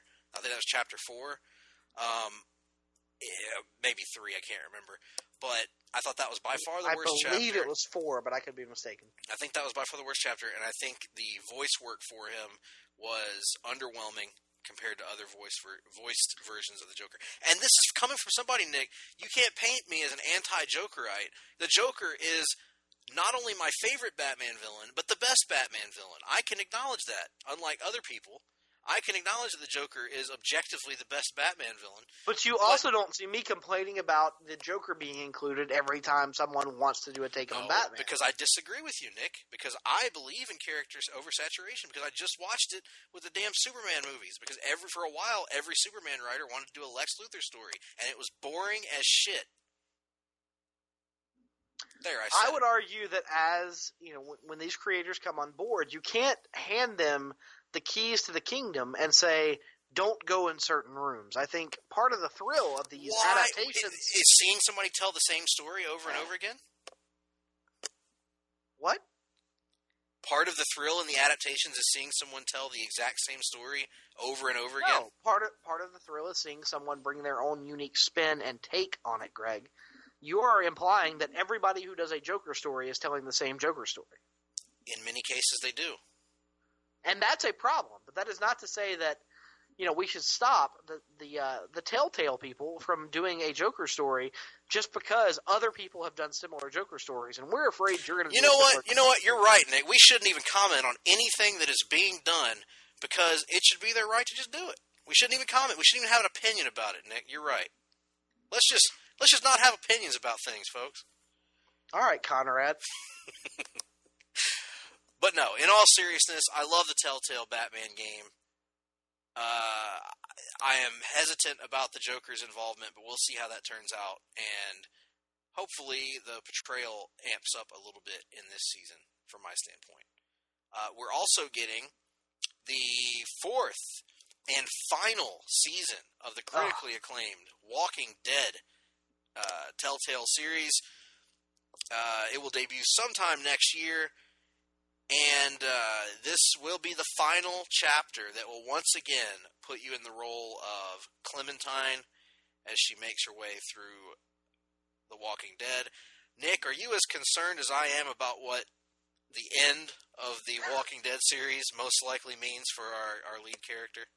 Given the experiences we've had through playing through the first 2 seasons of Walking Dead, it only makes sense to be concerned. I have not yet played Season 3. Although I am a little bit, I'm a little excited because Season 3 was pitched to us as you played as both Clementine and a new character, and they are very much positioning Season 4, what seems to be at least a year out, as this is Clementine's story. Forget playing as someone else. We know you want to play as Clementine. We've heard your feedback. So from that perspective, it's good to know that they've listened to us, the fan. Yes, I'm not sure that my heart can take if she gets a typical Walking Dead ending. I'll put it that way. That's gonna be tough. Also, The Wolf Among Us is getting a long-awaited sequel. The original series came out in 2014, based on the Fables comic book series. And I played the demo and loved it, but never did actually play the real game. Nick, have you played this one? No, I have not. And nor have I read much of the Fables series, so please tell me more. Well, you, in the first one anyway, you played as Bigby Wolf, who was like this, the big bad wolf, actually, from, the premise of Fables is basically that all of the characters from fairy tales over the years, the childhood stories that you hear, Big Bad Wolf, Snow White, whatever, all exist and share a world together. And they all have different occupations, jobs, etc. Bigby Wolf is a private investigator, a detective, and that's the role that you play in the first series. And I only played, like I said, I only played the demo, but I thought it was great. I thought it was excellent. And so, yeah, this new series will come out, and I don't know that they've announced when it will come out yet, but it will be a standalone 2018. product. Very good. A standalone product separate from Season 1. Oh, really? Okay. So, Very cool. I know people have been begging for that on Twitter and other social media for quite some time. So that's an exciting thing for them. I'm hoping also that they'll put the first season on sale so that I can actually buy it and play through it, because that's one that I've always wanted to get my hands on. Yeah, I am interested at least. Like I said, I don't know much about Fables at all, but I am a big fan of Telltale as a company, and so I would like to check it out at some point. I know, actually, Greg, I know you don't have a PC that you feel up to snuff to that, but Telltale is actually doing what they call a Humble Bundle. I don't know if you're familiar with that promotion. No, not at all.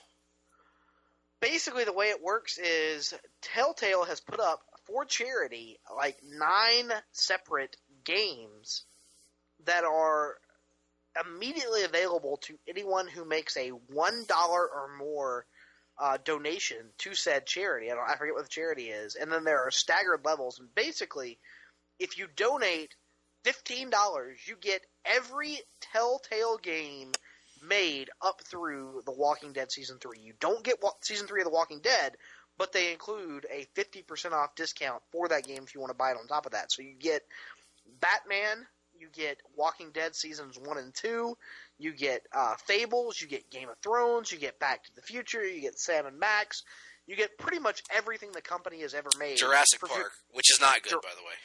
I've not played Jurassic Park. Yeah, Jurassic Park's bad. Don't play it. Jurassic Park, but $15, for all of that. Oh, that's great. And it goes to a good cause. So yes. That's awesome. Very good. Well, with that being said, folks, we are going to... Damn, I was about to pitch to a break, but Nick, that sound can only mean one thing. One thing only. Let's see what we've got coming from the Ho-Ho Loon Tickerverse. Let's see. Troy University Alumni Magazine. Oh, no, that's not it. Local area real estate listings. No, that's not it. No. Nick Paul's hanging out of his boxer shorts. That's not it either. Ho-Ho Loon, still employed by World Wrestling Entertainment. And consequently still in the WrestleMania 33 program. And this has just been added on, Nick. I can't believe it. We've got new information. Ho-Ho Loon featured semi-regularly on WWE NXT on the WWE Network, available for only $9.99 a month. $9.99! Wow. There you have it, folks. Brand new information, courtesy the Ho-Ho Loon news ticker. We will bring this to you whenever it comes through, which is usually each and every week right here at the Hard-Traveling Studios. With that being said, we are going to take a break, and when we come back, we've got several more stories for you, and then a very brief reading and watching. Stick with us. Promotional consideration paid for by the following. Hey, pro wrestling announcer Kevin Kelly here. I want to make sure you are all subscribed to all the great feeds here at Place to Be Nation. It's really easy to do. Just head to iTunes or your preferred podcatcher app today and search and subscribe to the Place to Be Nation wrestling feed, which, of course, includes the full archives of the Kevin Kelly Show, the Place to Be Nation pod feed, and the Pro Wrestling Only feed. Subscribe, listen, and then rate us and leave feedback today. And be sure to give Justin your true thoughts. I mean, don't hold back. After all, he is kind of a jerk. Just listen to Scott.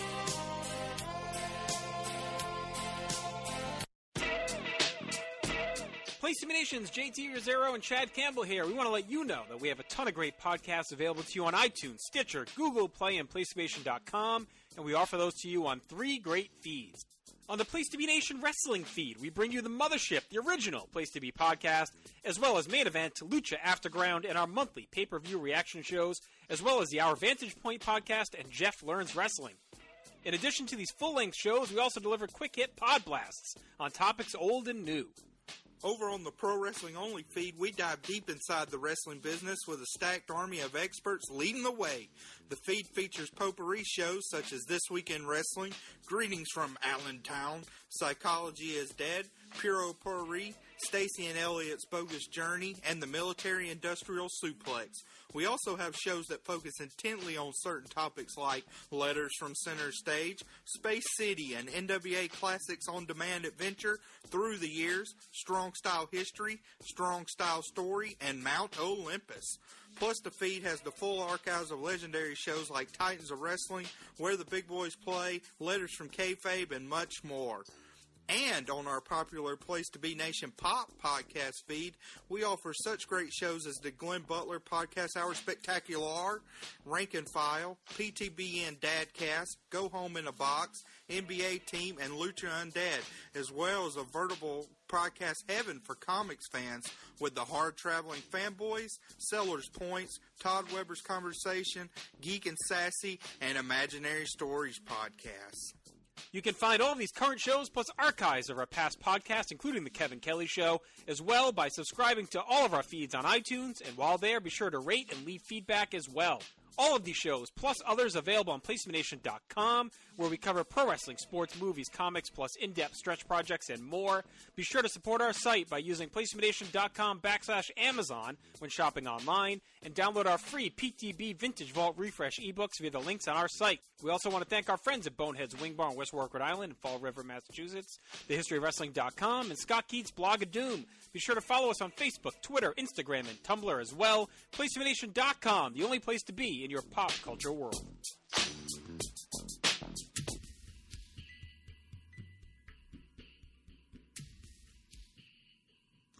Coming soon from the creative minds of the Place to Be Nation Pop Network. The audio adaptation that no one was asking for, but everyone deserved. Place to Be Nation Pop Comic Book Theater presents Watchmen, an audio feast for your ears. Thrill to the exploits of the comedian. These are demons. It's an intergalactic invasion into this space through people. They have sexual rituals, some of the most ancient Egyptian rituals where they believe they are possessed by entities, space aliens. Silk Spectre. Good. Hey, licking your finger, it's like licking a battery. It's all sort of... Night Owl. Yeah, well, you know how it goes. Sometimes I come down here and sit around a little bit, think about the times when we were making the towns, doing the drugs, fucking the rats. Dr. Manhattan. Clearly, you don't really care about what stimulates me. Ozymandias. Bhutan, the Soviets, Vietnam, anyone? Mila Jovovich? And Rorschach. But what it does change is the fact, and this is something we can all agree on, that all of the whores and politicians will look up and they'll shout, "Save us, JR," and I'll look down and I'll whisper, "Mom." You won't believe your ears. You won't believe the dark places your imagination will take you. Featuring cameos from some of your PTBN favorites. Baby, that's quite a drop, I said. Oh, they're just paying me to handle monsters from outer space? No. Maybe it was a couple of guys and they overpowered him. He cometh up and swerve, cut down like a flower. Fly me to the moon, let me fuck amongst my stars. Oh, I guess Dr. Osterman finally arrived. You remember this gimmick, Okay, number one, big blue dick. You don't bring it up. It's big, it's there, it's wagging. It's Watchmen, the greatest graphic novel of all time, as you've never heard it before. Transformed into the most self-referential collection of in-jokes on this or any other medium. Only from the Hard-Traveling Fanboys and Place to Be Nation Pop.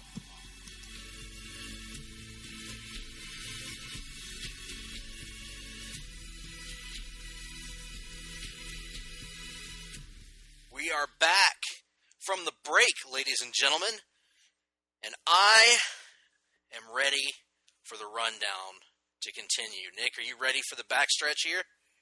Yes. Let's get on with it.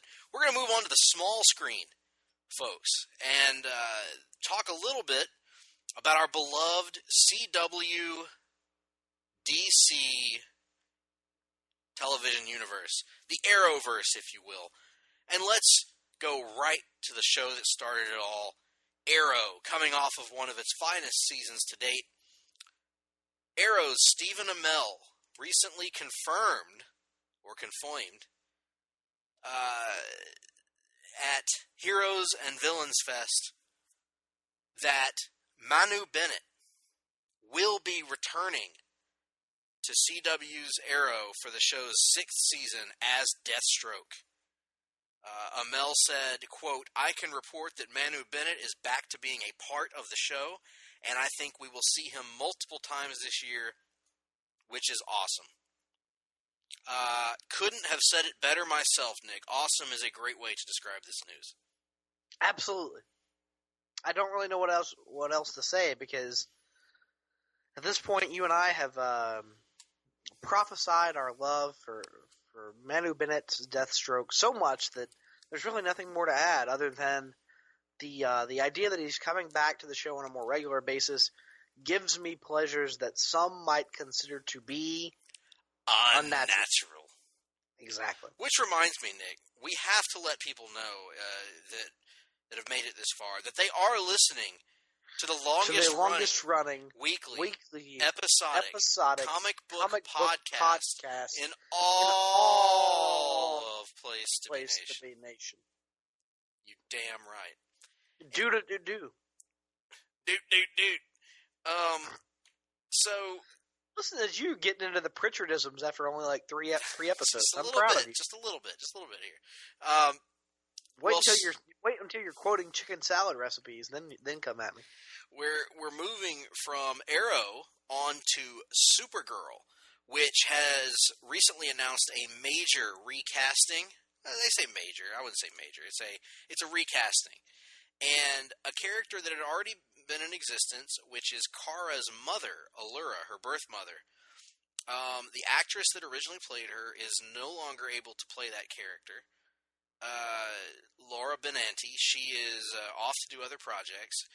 To fill her role, to take her place, and seemingly to perhaps play a more prominent role in the series, will be a person with quite the history in the Superman mythos, and that is the wonderful and the lovely Erica Durance, who played Lois Lane on Smallville, and did so for 7 seasons, and many feel is the greatest of all of the on-screen Lois Lanes. It's pretty much a 2-woman heat between her and Terry Hatcher as to who's the best Lois, and most people... Says Greg Phillips. Most people tend to side with Erica. I have them even for different reasons, but nevertheless, Erica Durance is a delight, an absolute treasure. A person who captured Lois's personality from the very first time she stepped on screen on Smallville. I'm extremely excited to have her back in the fold, and I'm excited that they continue to draw in people with an attachment to the Superman lore, whether it be Dean Cain and Terry Hatcher last year, or whether it be Erica Durance, and probably some more to come from here on out. I know you're not a Smallville, or you haven't watched Smallville, but your thoughts on the recast and on Erica Durance?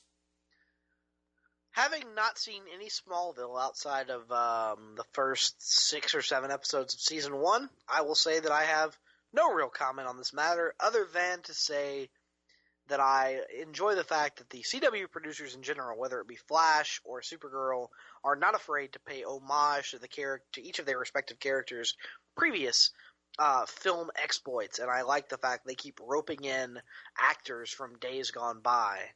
It's a better love in the family. Hey there, big guy. I really truly feel this way now. I think eventually, if the show survives, I think Tom Welling is going to have a role as well at some point in the future. At some point, although it won't be Superman, which is a little unfortunate, in my opinion. Yeah. But I mean, even though Tyler Hoechlin did a decent job. He did really good, yeah. But no, I'm a big fan of this. She put in a lot of work and a lot of effort into, and yeah, obviously she's incredibly attractive, but that was not the biggest draw of her Lois. It was the fact that she got Lois's personality, what makes Lois my favorite woman in comics. She got that from the get-go, and a lot of actresses don't. Kate Bosworth didn't. I'm gonna tell Selena you're over here telling tales out of school. Well, listen, I calls it like I sees it. I am nothing if not consistent, Nick. Consistently full of shit. No, I'm consistent. That has always been my Lois has been my favorite since I was a child. Selena's my favorite superheroine, or if you count her as that, or I guess villain if you want to count her as a villain, which I don't. But no, yeah, Lois is awesome, and Erica's awesome, and this is going to be a good transition for that role, I think. Well,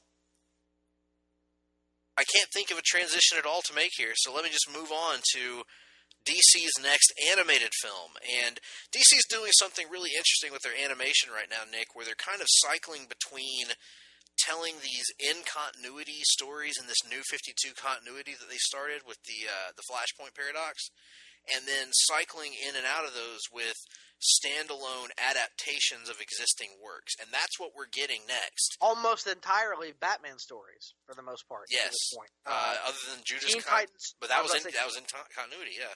Yeah, Teen Titans Judas Contract was the rare example of that, but they have doubled down on the Batman formula.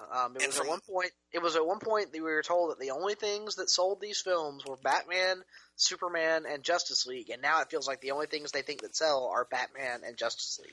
Yeah, and Judas Contract, I haven't watched, but from what I understand, was not particularly faithful to the comic adaptation. So it's still a different thing than what we're talking about here. But what we're getting next is an adaptation of Gotham by Gaslight, which is the very first story, I believe, that carried the Elseworlds label at DC Comics. It's set in the late 1800s, and it pits a version of Bruce Wayne / Batman going up against Jack the Ripper. This book was written by Brian Augustine and drawn by Mike Mignola back in the you might know him from a variety of works, actually. Back in the 80s, 1989, in fact, was a one-shot. The fact that it's a one-shot actually makes me excited. I've never read this, Nick. This is one that both of us own but have never read. And I think the fact that it's a one-shot means that 70-minute runtime probably won't hurt it. Yeah, it's exciting in that regard. It's kind of like The Killing Joke was before it. It's a piece of source material that does not seem like it will have to be overly constrained by the 72-minute runtime. My only concern would be, much like The Killing Joke, is there enough material to fill the 72-minute runtime? And more importantly, will you need to stretch out the 72 minutes with an unnecessary Bruce and Barbara sexual subplot? Except in this case, it would be Bruce and, who was it? Queen Victoria? I don't know. Whoever was queen at that time. Or just the London, the 1880s London version of Barbara Gordon. Hello there, governor! I don't know why she'd sound like that. I apologize to any listeners we may have. You think that all British women sound like that? And that is a great affront to our lovely British listeners. No, I think. See, now I'd expect that from an anti-Archite to try to deflect like that.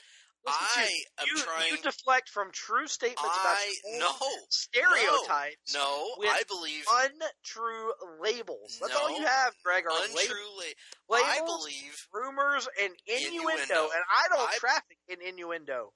You literally earlier in this broadcast delivered 2 rumors and innuendos and called them rumors and innuendos. That's not true. That's not true. You called them that. You have no proof. Fake news. Sad. You have no proof. The proof is in the doll / pudding. So, yeah, I'm just saying, I think Ladies of the Night in 1880s London may have sounded like that. Possibly, in a cartoon world of my creation. Nevertheless, But DC is also working. I'm excited about that project too. I didn't comment on it, I guess, but I'm excited about it as well. I've never read the book. I want to read it. I will read it. In fact, maybe we should do a long book on it at some point. But let's think about that at another time. DC is also planning 2 additional live-action films that have been added to the 2020 calendar. February 14th, 2020, and June 5th, 2020 have been reserved for as yet unspecified DC Films projects. There are several DC films without firm release dates, including The Batman, The Flash, Nightwing, Batgirl, Gotham City Sirens, Wonder Woman 2, Man of Steel 2, and Suicide Squad 2. Also, a WB animation movie is coming out June 1, 2018. So, while Which will likely be Gotham by Gaslight, by the way. Right. Now, that animation studio has several other non-DC projects in the works, including Space Jam 2, The Billion Brick Race, and an adaptation of Bone. The 4th reservation is for December 13, 2019 for an untitled WB event film. We don't care about that. We're going to talk about the DC movies. Nick, predictions for what the 2 spots will be. February 14th, 2020 and June 5, 2020, assuming any of these movies actually get made. Gotham City Sirens in the February slot, Wonder Woman 2 in the June slot. Really? You think Gotham City Sirens is coming out in 2020? Yeah. All right. I think it'll be out before then.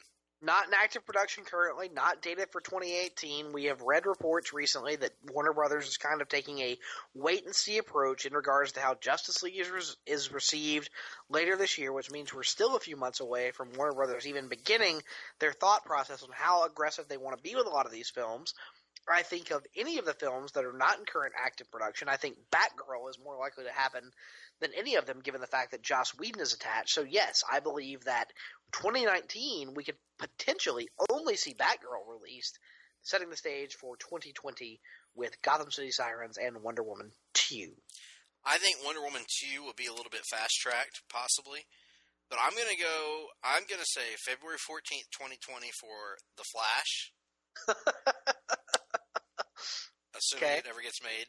And I'm going to say June 5th, 2020 for Nightwing. All right. So you're assuming that Wonder Woman 2, Gotham City Sirens, and Batgirl all happen before then?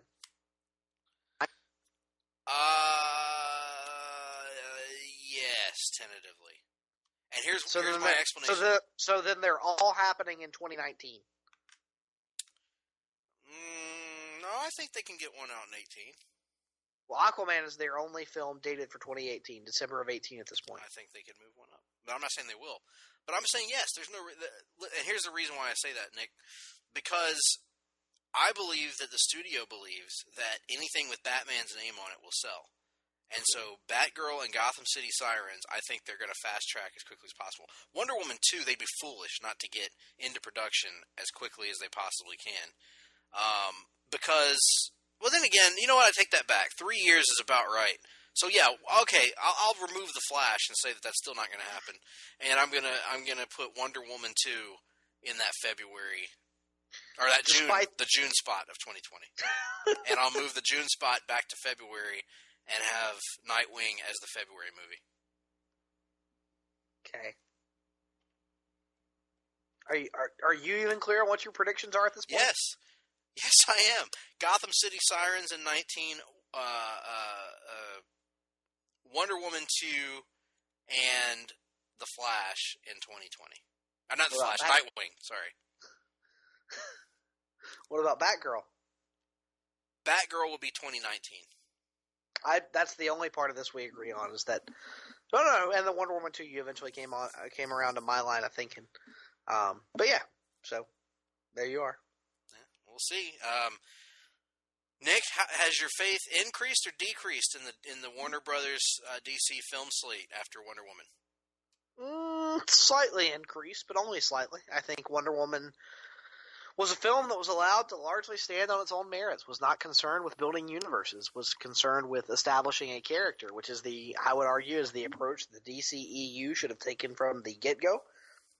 I am more concerned about something like Justice League, which is going. Well, it's hard to say because we haven't seen the film yet, obviously, but I am assuming it is going to be very much concerned with the idea of expanding the DC universe and not so much concerned with telling a self-contained story the way Wonder Woman did.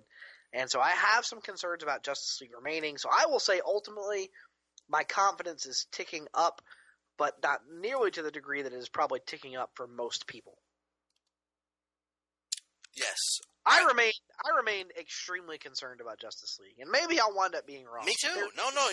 There's just something about that film that worries me. I hope that I'm wrong, but I am going into that film with my expectations pointed at the ground, and anything which is just ridiculous. You know that, right? Like it's ridiculous that you and I should have to go into a Justice League film with our expectations non-existent. You know? But that's like, the reality. If I'm allowed to walk into an Avengers film in 2012 in an era where I don't give more than a shit and a half about the damn Avengers with sky-high expectations and have them exceeded and surpassed, why should I not expect the same from a Justice League film, Greg? And maybe this will deliver it. Maybe this will be the one that will, but it's not right. It's not right. It's not right, damn it. Tell me why. Tell me why. Is it possible that Triple H has been booking the DCEU movies to this point? I would assume so, given what they didn't actually reveal is that Batman's armored suit at the end of BVS was actually just made up of varied layers of jean jackets over leather jackets over jean jackets over leather jackets. That's what allowed him to defeat Superman. Leather jackets over jean jackets over leather jackets. That's a great point. At some point, I'm telling you, in Justice League, if Batman grabs a sledgehammer at some point, don't be surprised. Now, Clark. That being said, we're all excited, I'm sure, in some ways, to see that movie, and it better deliver. I hope it delivers. Wonder Woman did, so there's that. Now, another movie that we talked about just a moment ago that is in development and is finally starting to move forward, it looks like, is a standalone movie about my favorite comic book character, Nightwing, Dick Grayson. Getting a standalone movie, and the director of that film, Chris McKay, finally went public and shared his thoughts about Dick Grayson as a character on Twitter after confessing to planning a Nightwing-related tattoo. He says, quote, "The story of Dick Grayson becoming Robin, then becoming Nightwing played out for us, the audience, in the comics in real time. It wasn't a flashback, we experienced it. So all of Nightwing / Robin's successes and failures, we were along for the ride. And people that underestimated Robin or dismissed him perhaps had their opinions changed as we watched him grow up right in front of us. His relationships, his conflicts with Batman et al. Felt real to me because he was the window character with which we experienced Gotham City." End quote. It's unclear, according to the article, whether Grayson's journey from Robin to Nightwing will factor into the Nightwing film.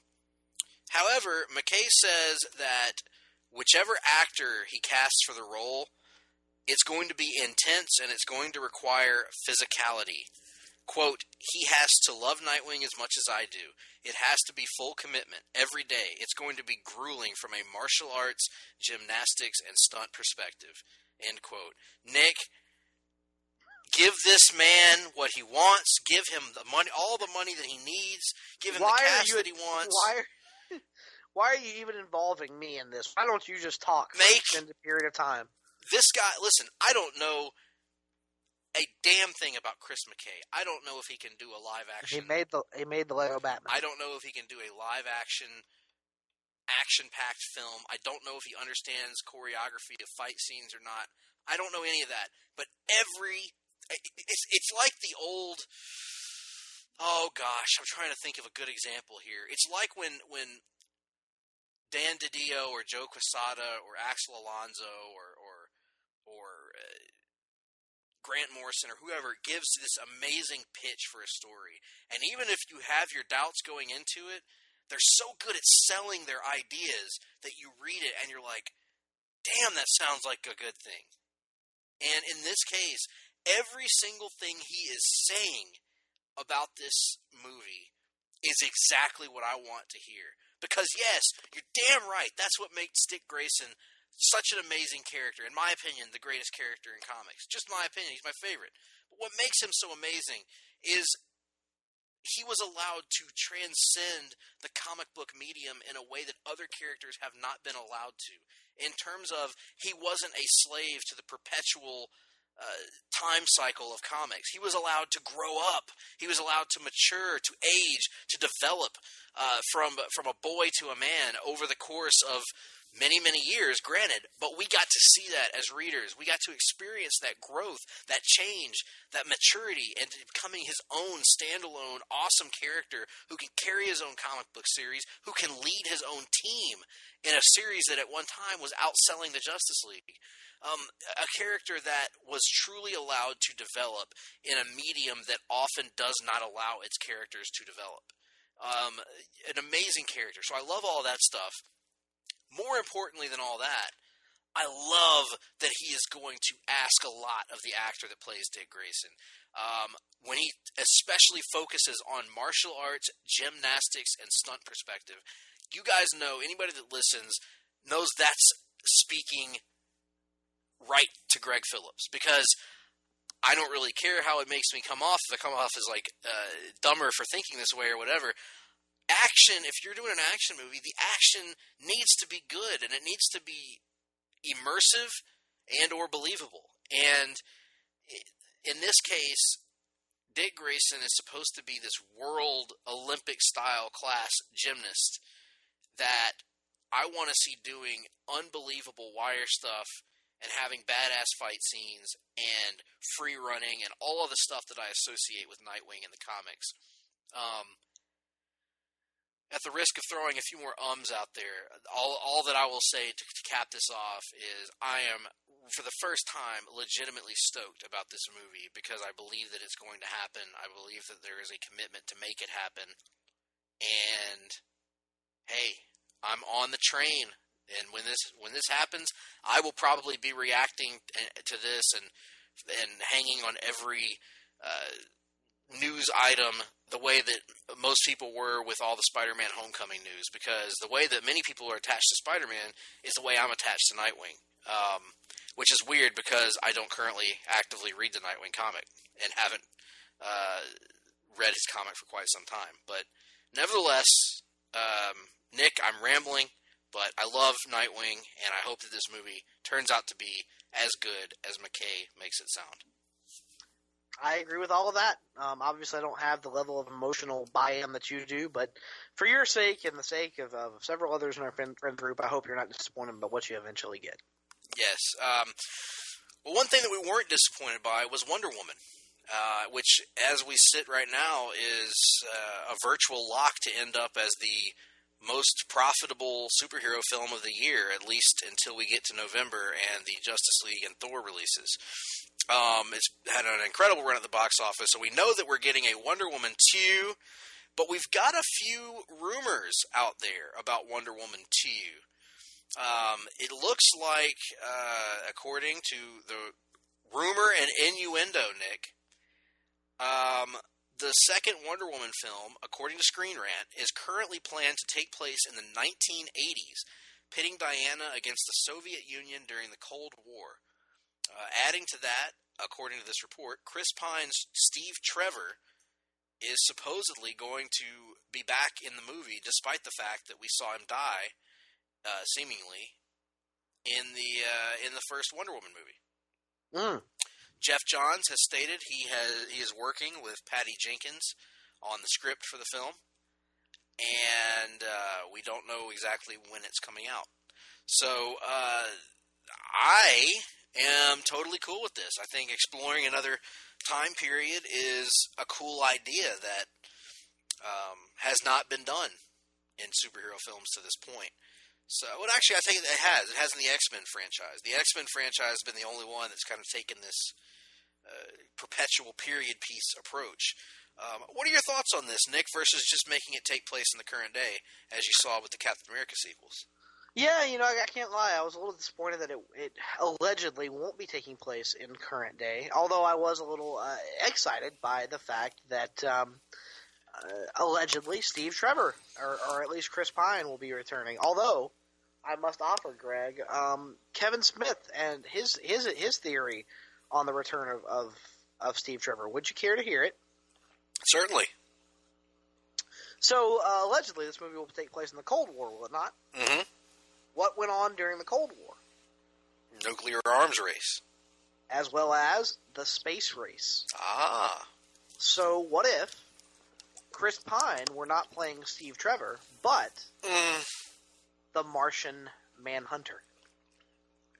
Oh my, you got me really excited for like a moment there, even though that would be cool too, but I thought you were going to say Hal Jordan, Nick. And oh, well, I mean, yeah, but, you know. What is it you often say that I don't even know what it's a reference to? Streaming ropes of jism?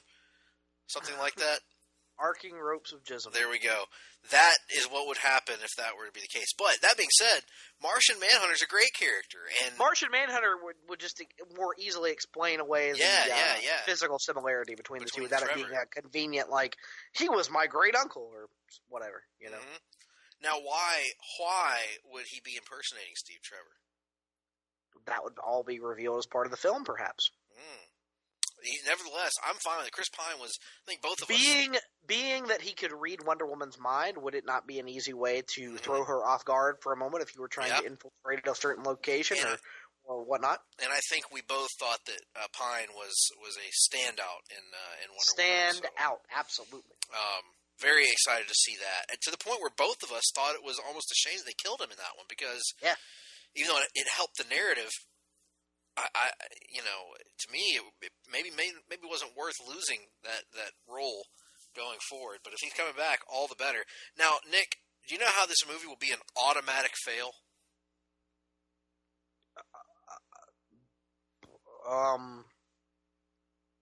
No Gal Gadot?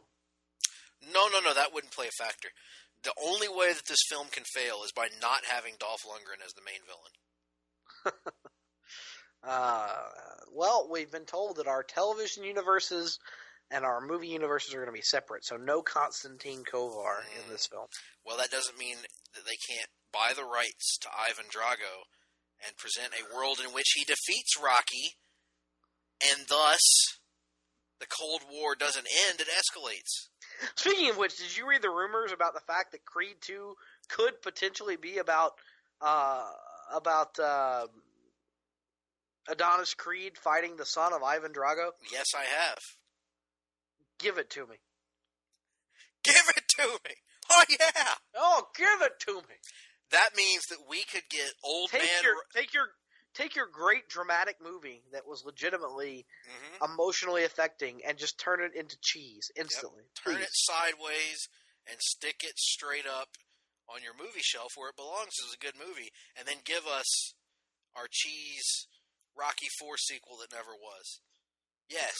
Hearts on fire. There's no easy way out. Yeah. There it is. I love it. I challenge anyone listening right now. To find a more inspirational sequence in the history of film than the workout sequence, pitting Rocky's workout on the mountain and escape from KGB agents against Ivan Drago working out with the cutting-edge technology and being injected with steroids while punching with, 2 tons of punching power or whatever the hell it was. There's no greater sequence in film than that. So, Nick, can you think of any more inspirational scene than that one? Outside of Hulk Hogan disarming armed robbers using only food, set to the tune of All My Rowdy Friends Are Coming Over Tonight by Hank Williams Jr. No, I cannot. But that would be 2, and of course the No Holds Barred scene I mentioned would be 1. Very good. I am excited about Wonder Woman 2 and seeing where it goes. And I'm kind of like you, Nick. When I first read this, I was not super pumped because I wanted to see her in present day. But then again, I like period pieces. So, and the Cold War is one that hasn't been done to death the way that World War II or Vietnam has. So I think there is some interesting ground to mine there. Plus, perhaps if they continue to have success with this approach, And if the X-Men franchise continues to have success with this approach, maybe it will convince Fox that you can do a Fantastic Four movie as a period piece. Which is the way it should be done. I would tend to agree. Now, from Wonder Woman to a property that we have an irrational emotional attachment to. It's not irrational. Green Lantern Corps, a project that neither of us is convinced will happen until we see it, has more rumors around it. And right now, the hot rumor du jour is that Rupert Wyatt, who is the director of Rise of the Planet of the Apes, which I think was the first of the new Planet of the Apes movies. Was that not Dawn of the Planet of the Apes? No, I believe it's, confusingly enough, I think Rise was first. Let me double check that, though. No, yeah, that's correct. Rise of the Planet of the Apes. So Rise came before Dawn? Yes. Yep.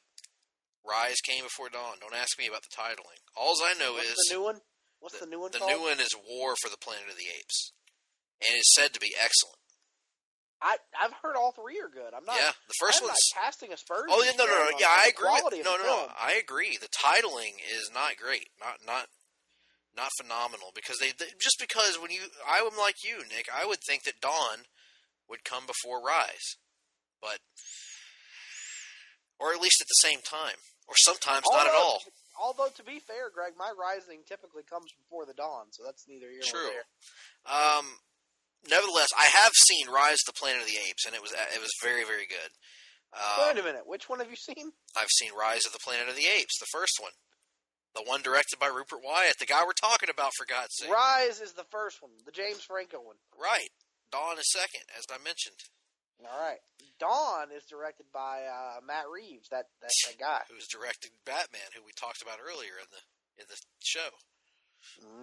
It's all come full circle, Basil. It sure has, Stevie.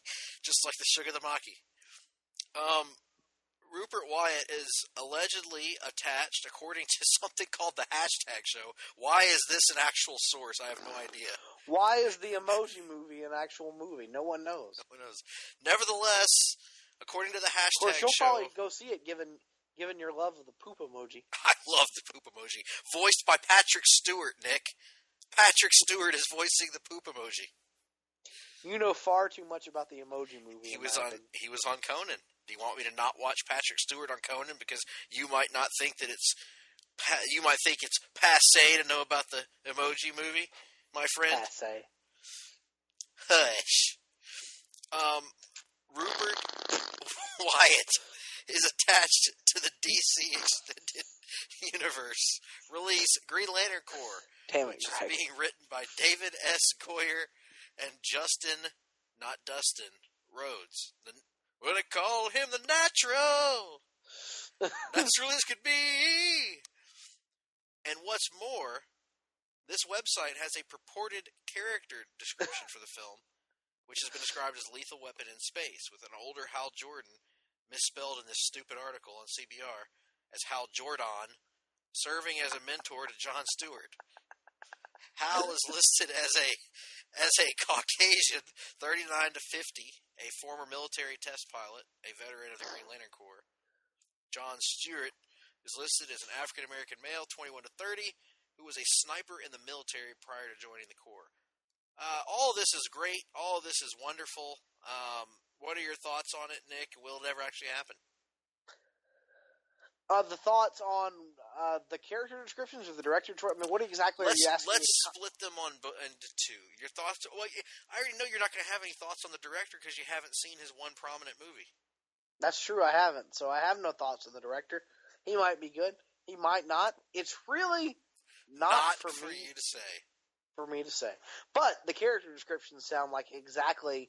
Granted, those are not very nuanced character descriptions. But on a surface level, they're exactly what I would want from this film. So that is a positive step. However, I remain unconvinced this movie ever actually happens. This movie was announced. God, Greg, was it? Let's see, it was last year prior to BVS. So more than a year ago now at this point, almost a year and a half ago, and there has been no real movement on it since then. So what exactly am I supposed to be, what exactly is supposed to be convince me that this is actually happening other than that Kevin Smith, Jeff Johns TV special they did where most of those movies haven't really taken off. Right. Yeah, there's no reason. And I'll believe it when I see it in pre-production and probably when I see it in production, actually, that it will actually happen. The character descriptions are great. Do you think that this could mean that we could get Gray Temples Hal Jordan? Dan Quayle Hal Jordan, as I often call him? You and your damn Dan Quayle Hal Jordan, that's what you call him. Dan Quayle, steadily improving. Although I would argue that... learning on the job. Let's just say that I think calling back to that era of Green Lantern is unlikely for reasons. That's not for us to say, Nick. That's for a jury of one's peers to decide. That's for somebody else, Dennis. Let's just say that, judging by only the brief vignettes that were aired, the writer of that era and the Dustin Rhodes WCW character Seven may or may not tie it all together. I like it. Oh, that's why they call you the Natural. They call me the Natural as can be. Man, I had never listened to the lyrics of Barry Windham's theme song until recently from that era, and boy, those you know, he's a big, tall, slim son of a gun, and they call him Barry Windham. Anyway. Oh, God, given that level of rhyming, whoever wrote that should probably run for Senate soon. You can roll with rock or you can radio edit, my friend. He was trying different things, and he was smoking funny things. He likes Johnny Cash and Grandmaster Flash. Good Lord. Good Lord. Have we mentioned? I feel like we've mentioned this person's name already, but no, it was just another director with a very long name. Jaume Colette Serra is attached to direct the sequel to Suicide Squad. Yes, Suicide Squad, the movie that we panned right here on one of our earliest made a fuck ton of money for reasons that escape me. Hard-Traveling Fanboys made so much money that it's not only getting a sequel, but it's quickly getting a sequel. And Jaume Colette Serra is attached to direct this Suicide Squad sequel, according to Deadline. And while I kill time by making noises and kind of stretching out this sentence, I'm currently Googling Jaume Colette Serra's filmography to find out what the hell he's known for. Oh, my boy, that Jaume. Okay, according to Wikipedia, he is a Spanish film director and producer, known primarily for directing the horror remake House of Wax, the psychological thriller Orphan, the action thrillers Unknown, Nonstop, and Run All Night, and the survival horror thriller. Okay, I liked Unknown a lot. I thought what was Unknown the last one? The survivor horror thriller? What now? The Shallows. Okay, I haven't seen The Shallows. I have seen both Orphan and what was the one preceding Orphan? House of Wax. Yeah, I saw both of those. They were both fucking terrible. I have not seen Nonstop or Unknown or Run All Night. Is Nonstop probably pretty good? Is Nonstop the train movie that had? No. Nonstop. I thought Nonstop was a Liam Neeson movie. Yeah, you're right. Yeah, it is. I remember it now. Yeah, Run All Night, Nonstop, and Unknown are all Liam Neeson movies. I thought they were all good. I thought Unknown was excellent, actually. I thought Nonstop was very good, and I thought Run All Night was good. So, this guy has a bit of a history. I like his stuff. And what are your thoughts on this director coming on board to and speaking of Liam Neeson, Nick, this guy is going to have a Liam Neeson quadrilogy because he is currently in post-production on the Lionsgate film The Commuter, which stars Liam Neeson and Vera Farmiga, who I like. So, yeah. So, what are your thoughts on Colette Serra coming on to direct? It's probably Colette Serra now that he's Spanish. Coming on to direct Suicide Squad 2. No real thoughts on it. It's not confirmed. We should stress here as of yet. Oh, that's right. It says he's the front runner to direct. Right. The two films that I've seen, House of Wax and remind me again, Greg. The other one that I've seen. House of Wax and an Orphan. Orphan, yes. Not awesome. Less than awesome. Less than ideal. So I am going to try to withhold judgment just because I haven't seen his more recent fare, but the two I've seen I was not a fan of. Let's just hope that given his connections, he can convince Liam Neeson to join the cast in one role and Liam Neeson's cock to join the cast in another role. Well, we haven't seen Liam Neeson yet on screen that I'm aware of. Allegedly, Greg. Allegedly, it is massive. Really? Now, are we talking the Colonel massive, Too Cold Scorpio massive, or, dare I say it, Colonel Robert Parker massive? Let me put it to you like this. Have you ever heard of the old supermodel Janice Dickinson? Yes. Allegedly. She said that she and Liam had a thing going on back in the day, and she said his cock was this, and this is a shoot, brother. This is out there. You can Google this and find it. She said, allegedly, that his cock was the size of a 1-liter Evian water bottle. There's no way. Listen, I'm not... Now, wait just a minute, Nick. Just a few minutes ago, you were mocking me for knowing too much information, quote, about the Emoji Movie. How much information do you have on Liam Neeson's penis? After years of listening to the Hollywood Babylon podcast, I have about 7 years of Liam Neeson's penis information built up.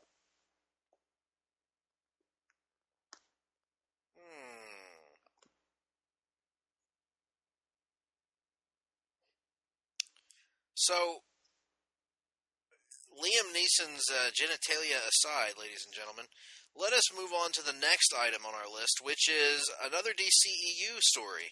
And this is that a report has come from our favorite guy, Humberto Gonzalez. El Mayembe, if you will. Now, wait a minute. What role does Jasper Stillwater St. Clair and brother Eugene Otis play in this report? Presumably, they're going to be playing the Monster Society of Evil in the Shazam movie. Oh, because what we have is, or is one of them playing Talkie Tawny and the other is playing Captain Marvel Jr. You know, that could be as well. It would be a bold move, Cotton, to introduce Captain Marvel Jr. in the same movie that you introduced Captain Marvel, but it could be done with those two, with talents like Jasper Stillwater St. Clair and brother Eugene Otis. It could be done. But unfortunately, we have a little bit of good news and a little bit of bad news from our end, because the report is that the Shazam movie, Shazam, the movie, is scheduled to begin production in February 2018, according to Gonzalez. However, Dwayne "The Rock" Johnson's Black Adam will not... That sounded really like vaguely sexual and not good, so let me rephrase. Dwayne "The Rock" Johnson's Black Adam. Yeah, kind of. A little bit. Black Adam, as played by Dwayne "The Rock" Johnson, will not be in the movie, according to Gonzalez. The Rock Johnson. I like that. The Rock Hard Johnson. Yes, according to this whole exchange, Rock is going to be filming another movie at that time. He's not going to be in the movie because WB is planning a Black Adam solo film. And so, as a result of that, The Rock will not be in Shazam. Gonzalez goes on to say that this movie will be in production, and the implication is that the director David F. Sandberg will be directing the film. So, what does it all mean, Basil? It means that I'm excited this project is finally getting off the ground, allegedly as early as February. However, I am not excited at all about the fact that The Rock is no longer attached. Yep. To me, if you conceived this film with The Rock involved, with Black Adam conceivably being the main villain, and now you're having to, shift course so dramatically, I am very concerned in terms of what this film will be from a narrative standpoint.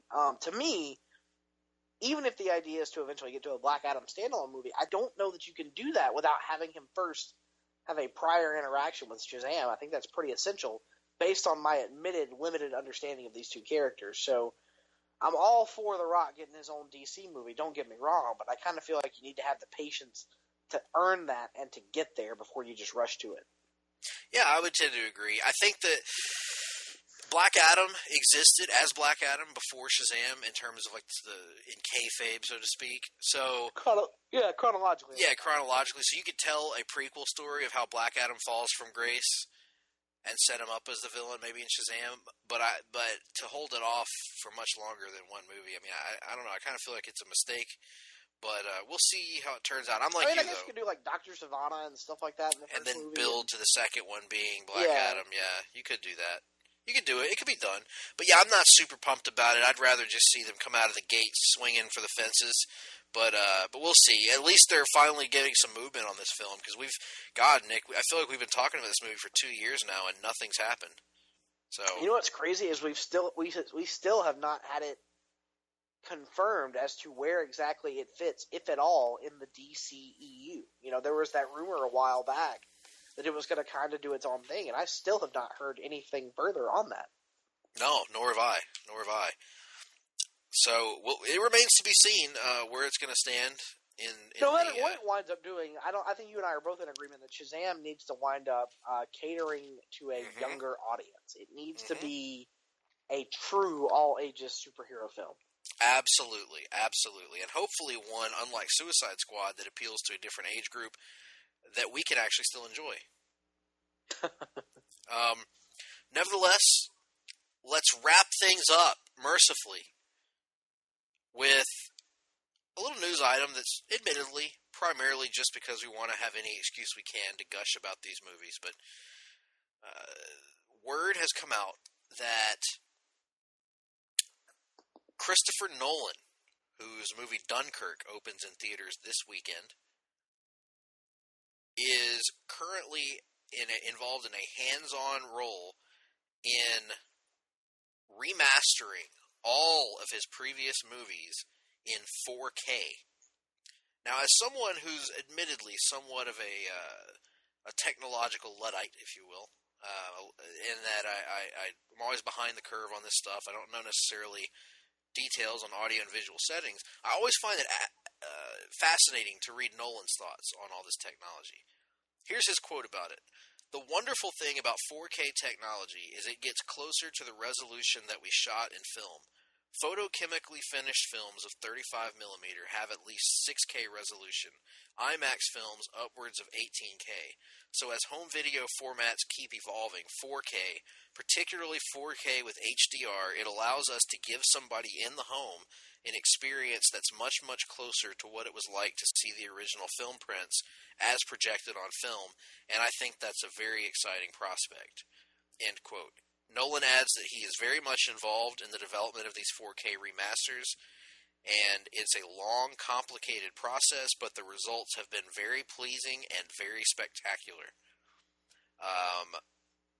It says both Batman Begins and The Dark Knight were released in the early years of the Blu-ray format, so they'll likely be the ones to benefit the most from a fresh remaster. Nick, this is super exciting. I think the Dark Knight trilogy on Blu-ray is still, to this day, some of the best-looking Blu-rays that I've ever seen. So I am, if ever there were something, and these are a long way off, but if ever there was something that would sell me on potentially upgrading to a 4K television, this would be the trilogy to do it. And these movies in general, not just the Batman trilogy, but his other movies as well. Yeah, I absolutely agree. You know, I'm someone that I already own a 4K TV. However, I do not own a 4K Blu-ray player, an Ultra HD Blu-ray player, or whatever the correct terminology for it is. And the reason why is because there hasn't really been a ton of content that can truly take advantage of the 4K formatting. Now, that being said, when this happens, and I know the report was quick to stress this is a ways off. He's got many other things he's working on. He's working on remastering all of his films, not just the Dark Knight trilogy, and maintaining his current output, with the press tour for Dunkirk and various responsibilities for that film that's about to release and all that. But when this happens, I will absolutely not only buy this, but a 4K Blu-ray player as well, because you can pretty much keep releasing these 3 films over and over again in different formats for the rest of eternity, and you're pretty much going to have me hooked for as long as you do. Yeah, and eventually it's going to end up being like the recent resurgence and popularity of vinyl, and we'll be going backwards, and we'll go through Laserdisc and VHS and Betamax, and then eventually they'll find a print that will go into VR, and you'll actually be able to apply the bloody suntan lotion yourself. Oh, how awesome would that be? Pretty damn awesome. What about the dib-dob-dibs, though? Dib-dob-dibs. Yeah, that will be the one thing. We're going to finally get it. Actually, they've done a good job of clearing that up, because I feel like after my initial few theater, I still don't know that I ever saw a version of it in the theater where I could clearly understand what Michael Caine is saying in that scene. But once it's been on home video, particularly on Blu-ray, every time I watch it now, I have no problems hearing it. And maybe it's just because I know what it is now, but that's going to be good. The dib-dob-dibs seemingly have been removed. And also removed soon will be us from the airwaves, because we're coming to an end on this edition. We're not going to do reading and watching. We said we would. We're not going to do it this week. We're going to It's just been too put damn it off. long, damn it. We're going to kick that can down the road to next week, when we will be doing the Longbow Hunters on the Longbow Hunters. We will do reading and watching as normal, and a regular edition of the Rundown. At least that's the plan. Obviously, cards subject to change, folks. That all being said, Nick, what is coming the people's way other than next week's Longbook Hunters? I know that we've got a couple of, or at least one, very special project in the pipe that will be coming in August.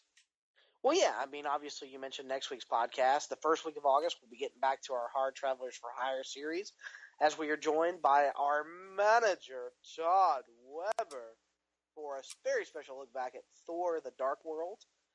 You mentioned a very special effort coming up in August. You know, the last week in August, we will have Place to Be Nation Pop Comic Book Theater, which will be presenting the first 3 issues of the beloved graphic novel Watchmen, and it will be certainly a unique situation. Other than that, don't really want to say too much about what we have planned, although I will say we're going to kind of shift plans here a little bit. Greg isn't even aware of this, folks, so here are the sausages it's made. Are off the page in August, in honor of Season 2 launching. We're going to take a look back at Season 1 of Batman, the Telltale series, and kind of give you an overview of those 5 episodes and our thoughts and all that kind of stuff. So kind of delve deeper into that discussion we had earlier about that series and its future and what our thoughts are on it to this point. That is a shocking swerve, ladies and gentlemen. That was not on the format sheet, folks. And they're shooting right now. By they, I mean we. And with all that being said, I hope you guys have enjoyed this episode. Of course, you can enjoy all the other great podcasts on this feed if you subscribe. Place to Be Nation Pop. You can hear luminaries such as Russell and Kelly over at Sellers Points, Jennifer and Miranda over at Geek and Sassy.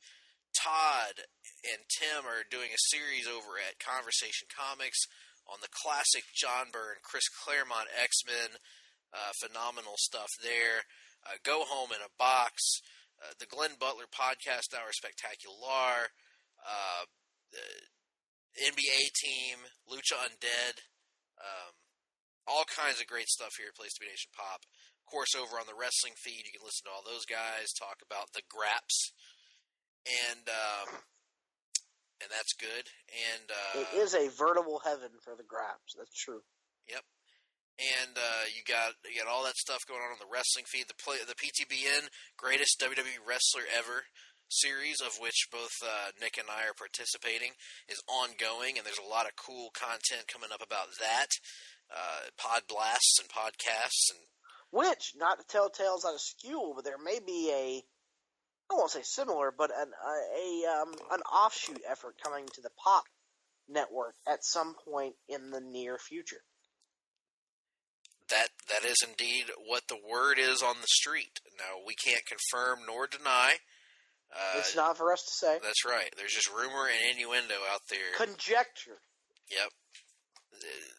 People on Twitter and the dirt sheets trying to ruffle feathers and bring up this stuff. And you may even, God help us, we've been talking about this for 4 years or whatever. You may even see a little hard-traveling wrestling action coming your way, but that's neither here nor there. One day we'll tell you all about the tale of the year we spent one weekend trying to record a wrestling podcast that just never was meant to happen. So, but nevertheless, all that great stuff is there. And if you want to reach out to us, let us know what you thought about this unique episode of the show.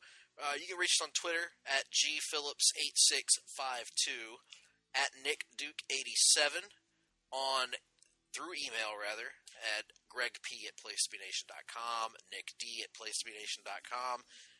Preferably, you can contact us on the Facebook page, Place to Be Nation Comics. We have a great community there.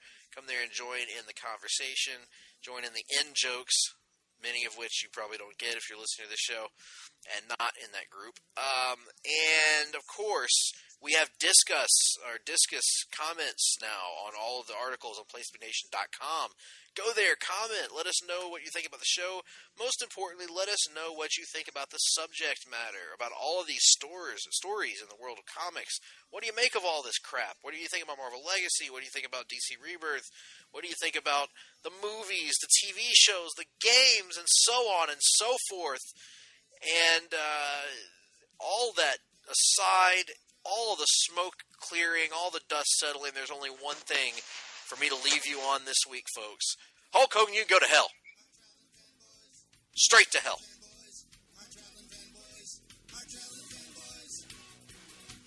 Got 2 weekly segments coming to your town. Reading, watching, and the rundown. Do.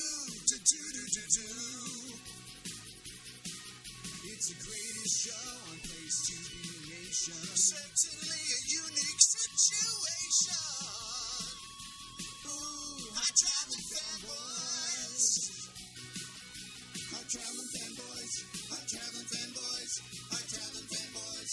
Hard-Traveling Fanboys. Hard-Traveling Fanboys. Hard-Traveling Fanboys. Hard-Traveling Fanboys. Hard-Traveling Fanboys. Hard-Traveling Fanboys. Hard-Traveling Fanboys. Hard-Traveling Fanboys. Hard-Traveling Fanboys. Hard-Traveling Fanboys. Hard-Traveling Fanboys.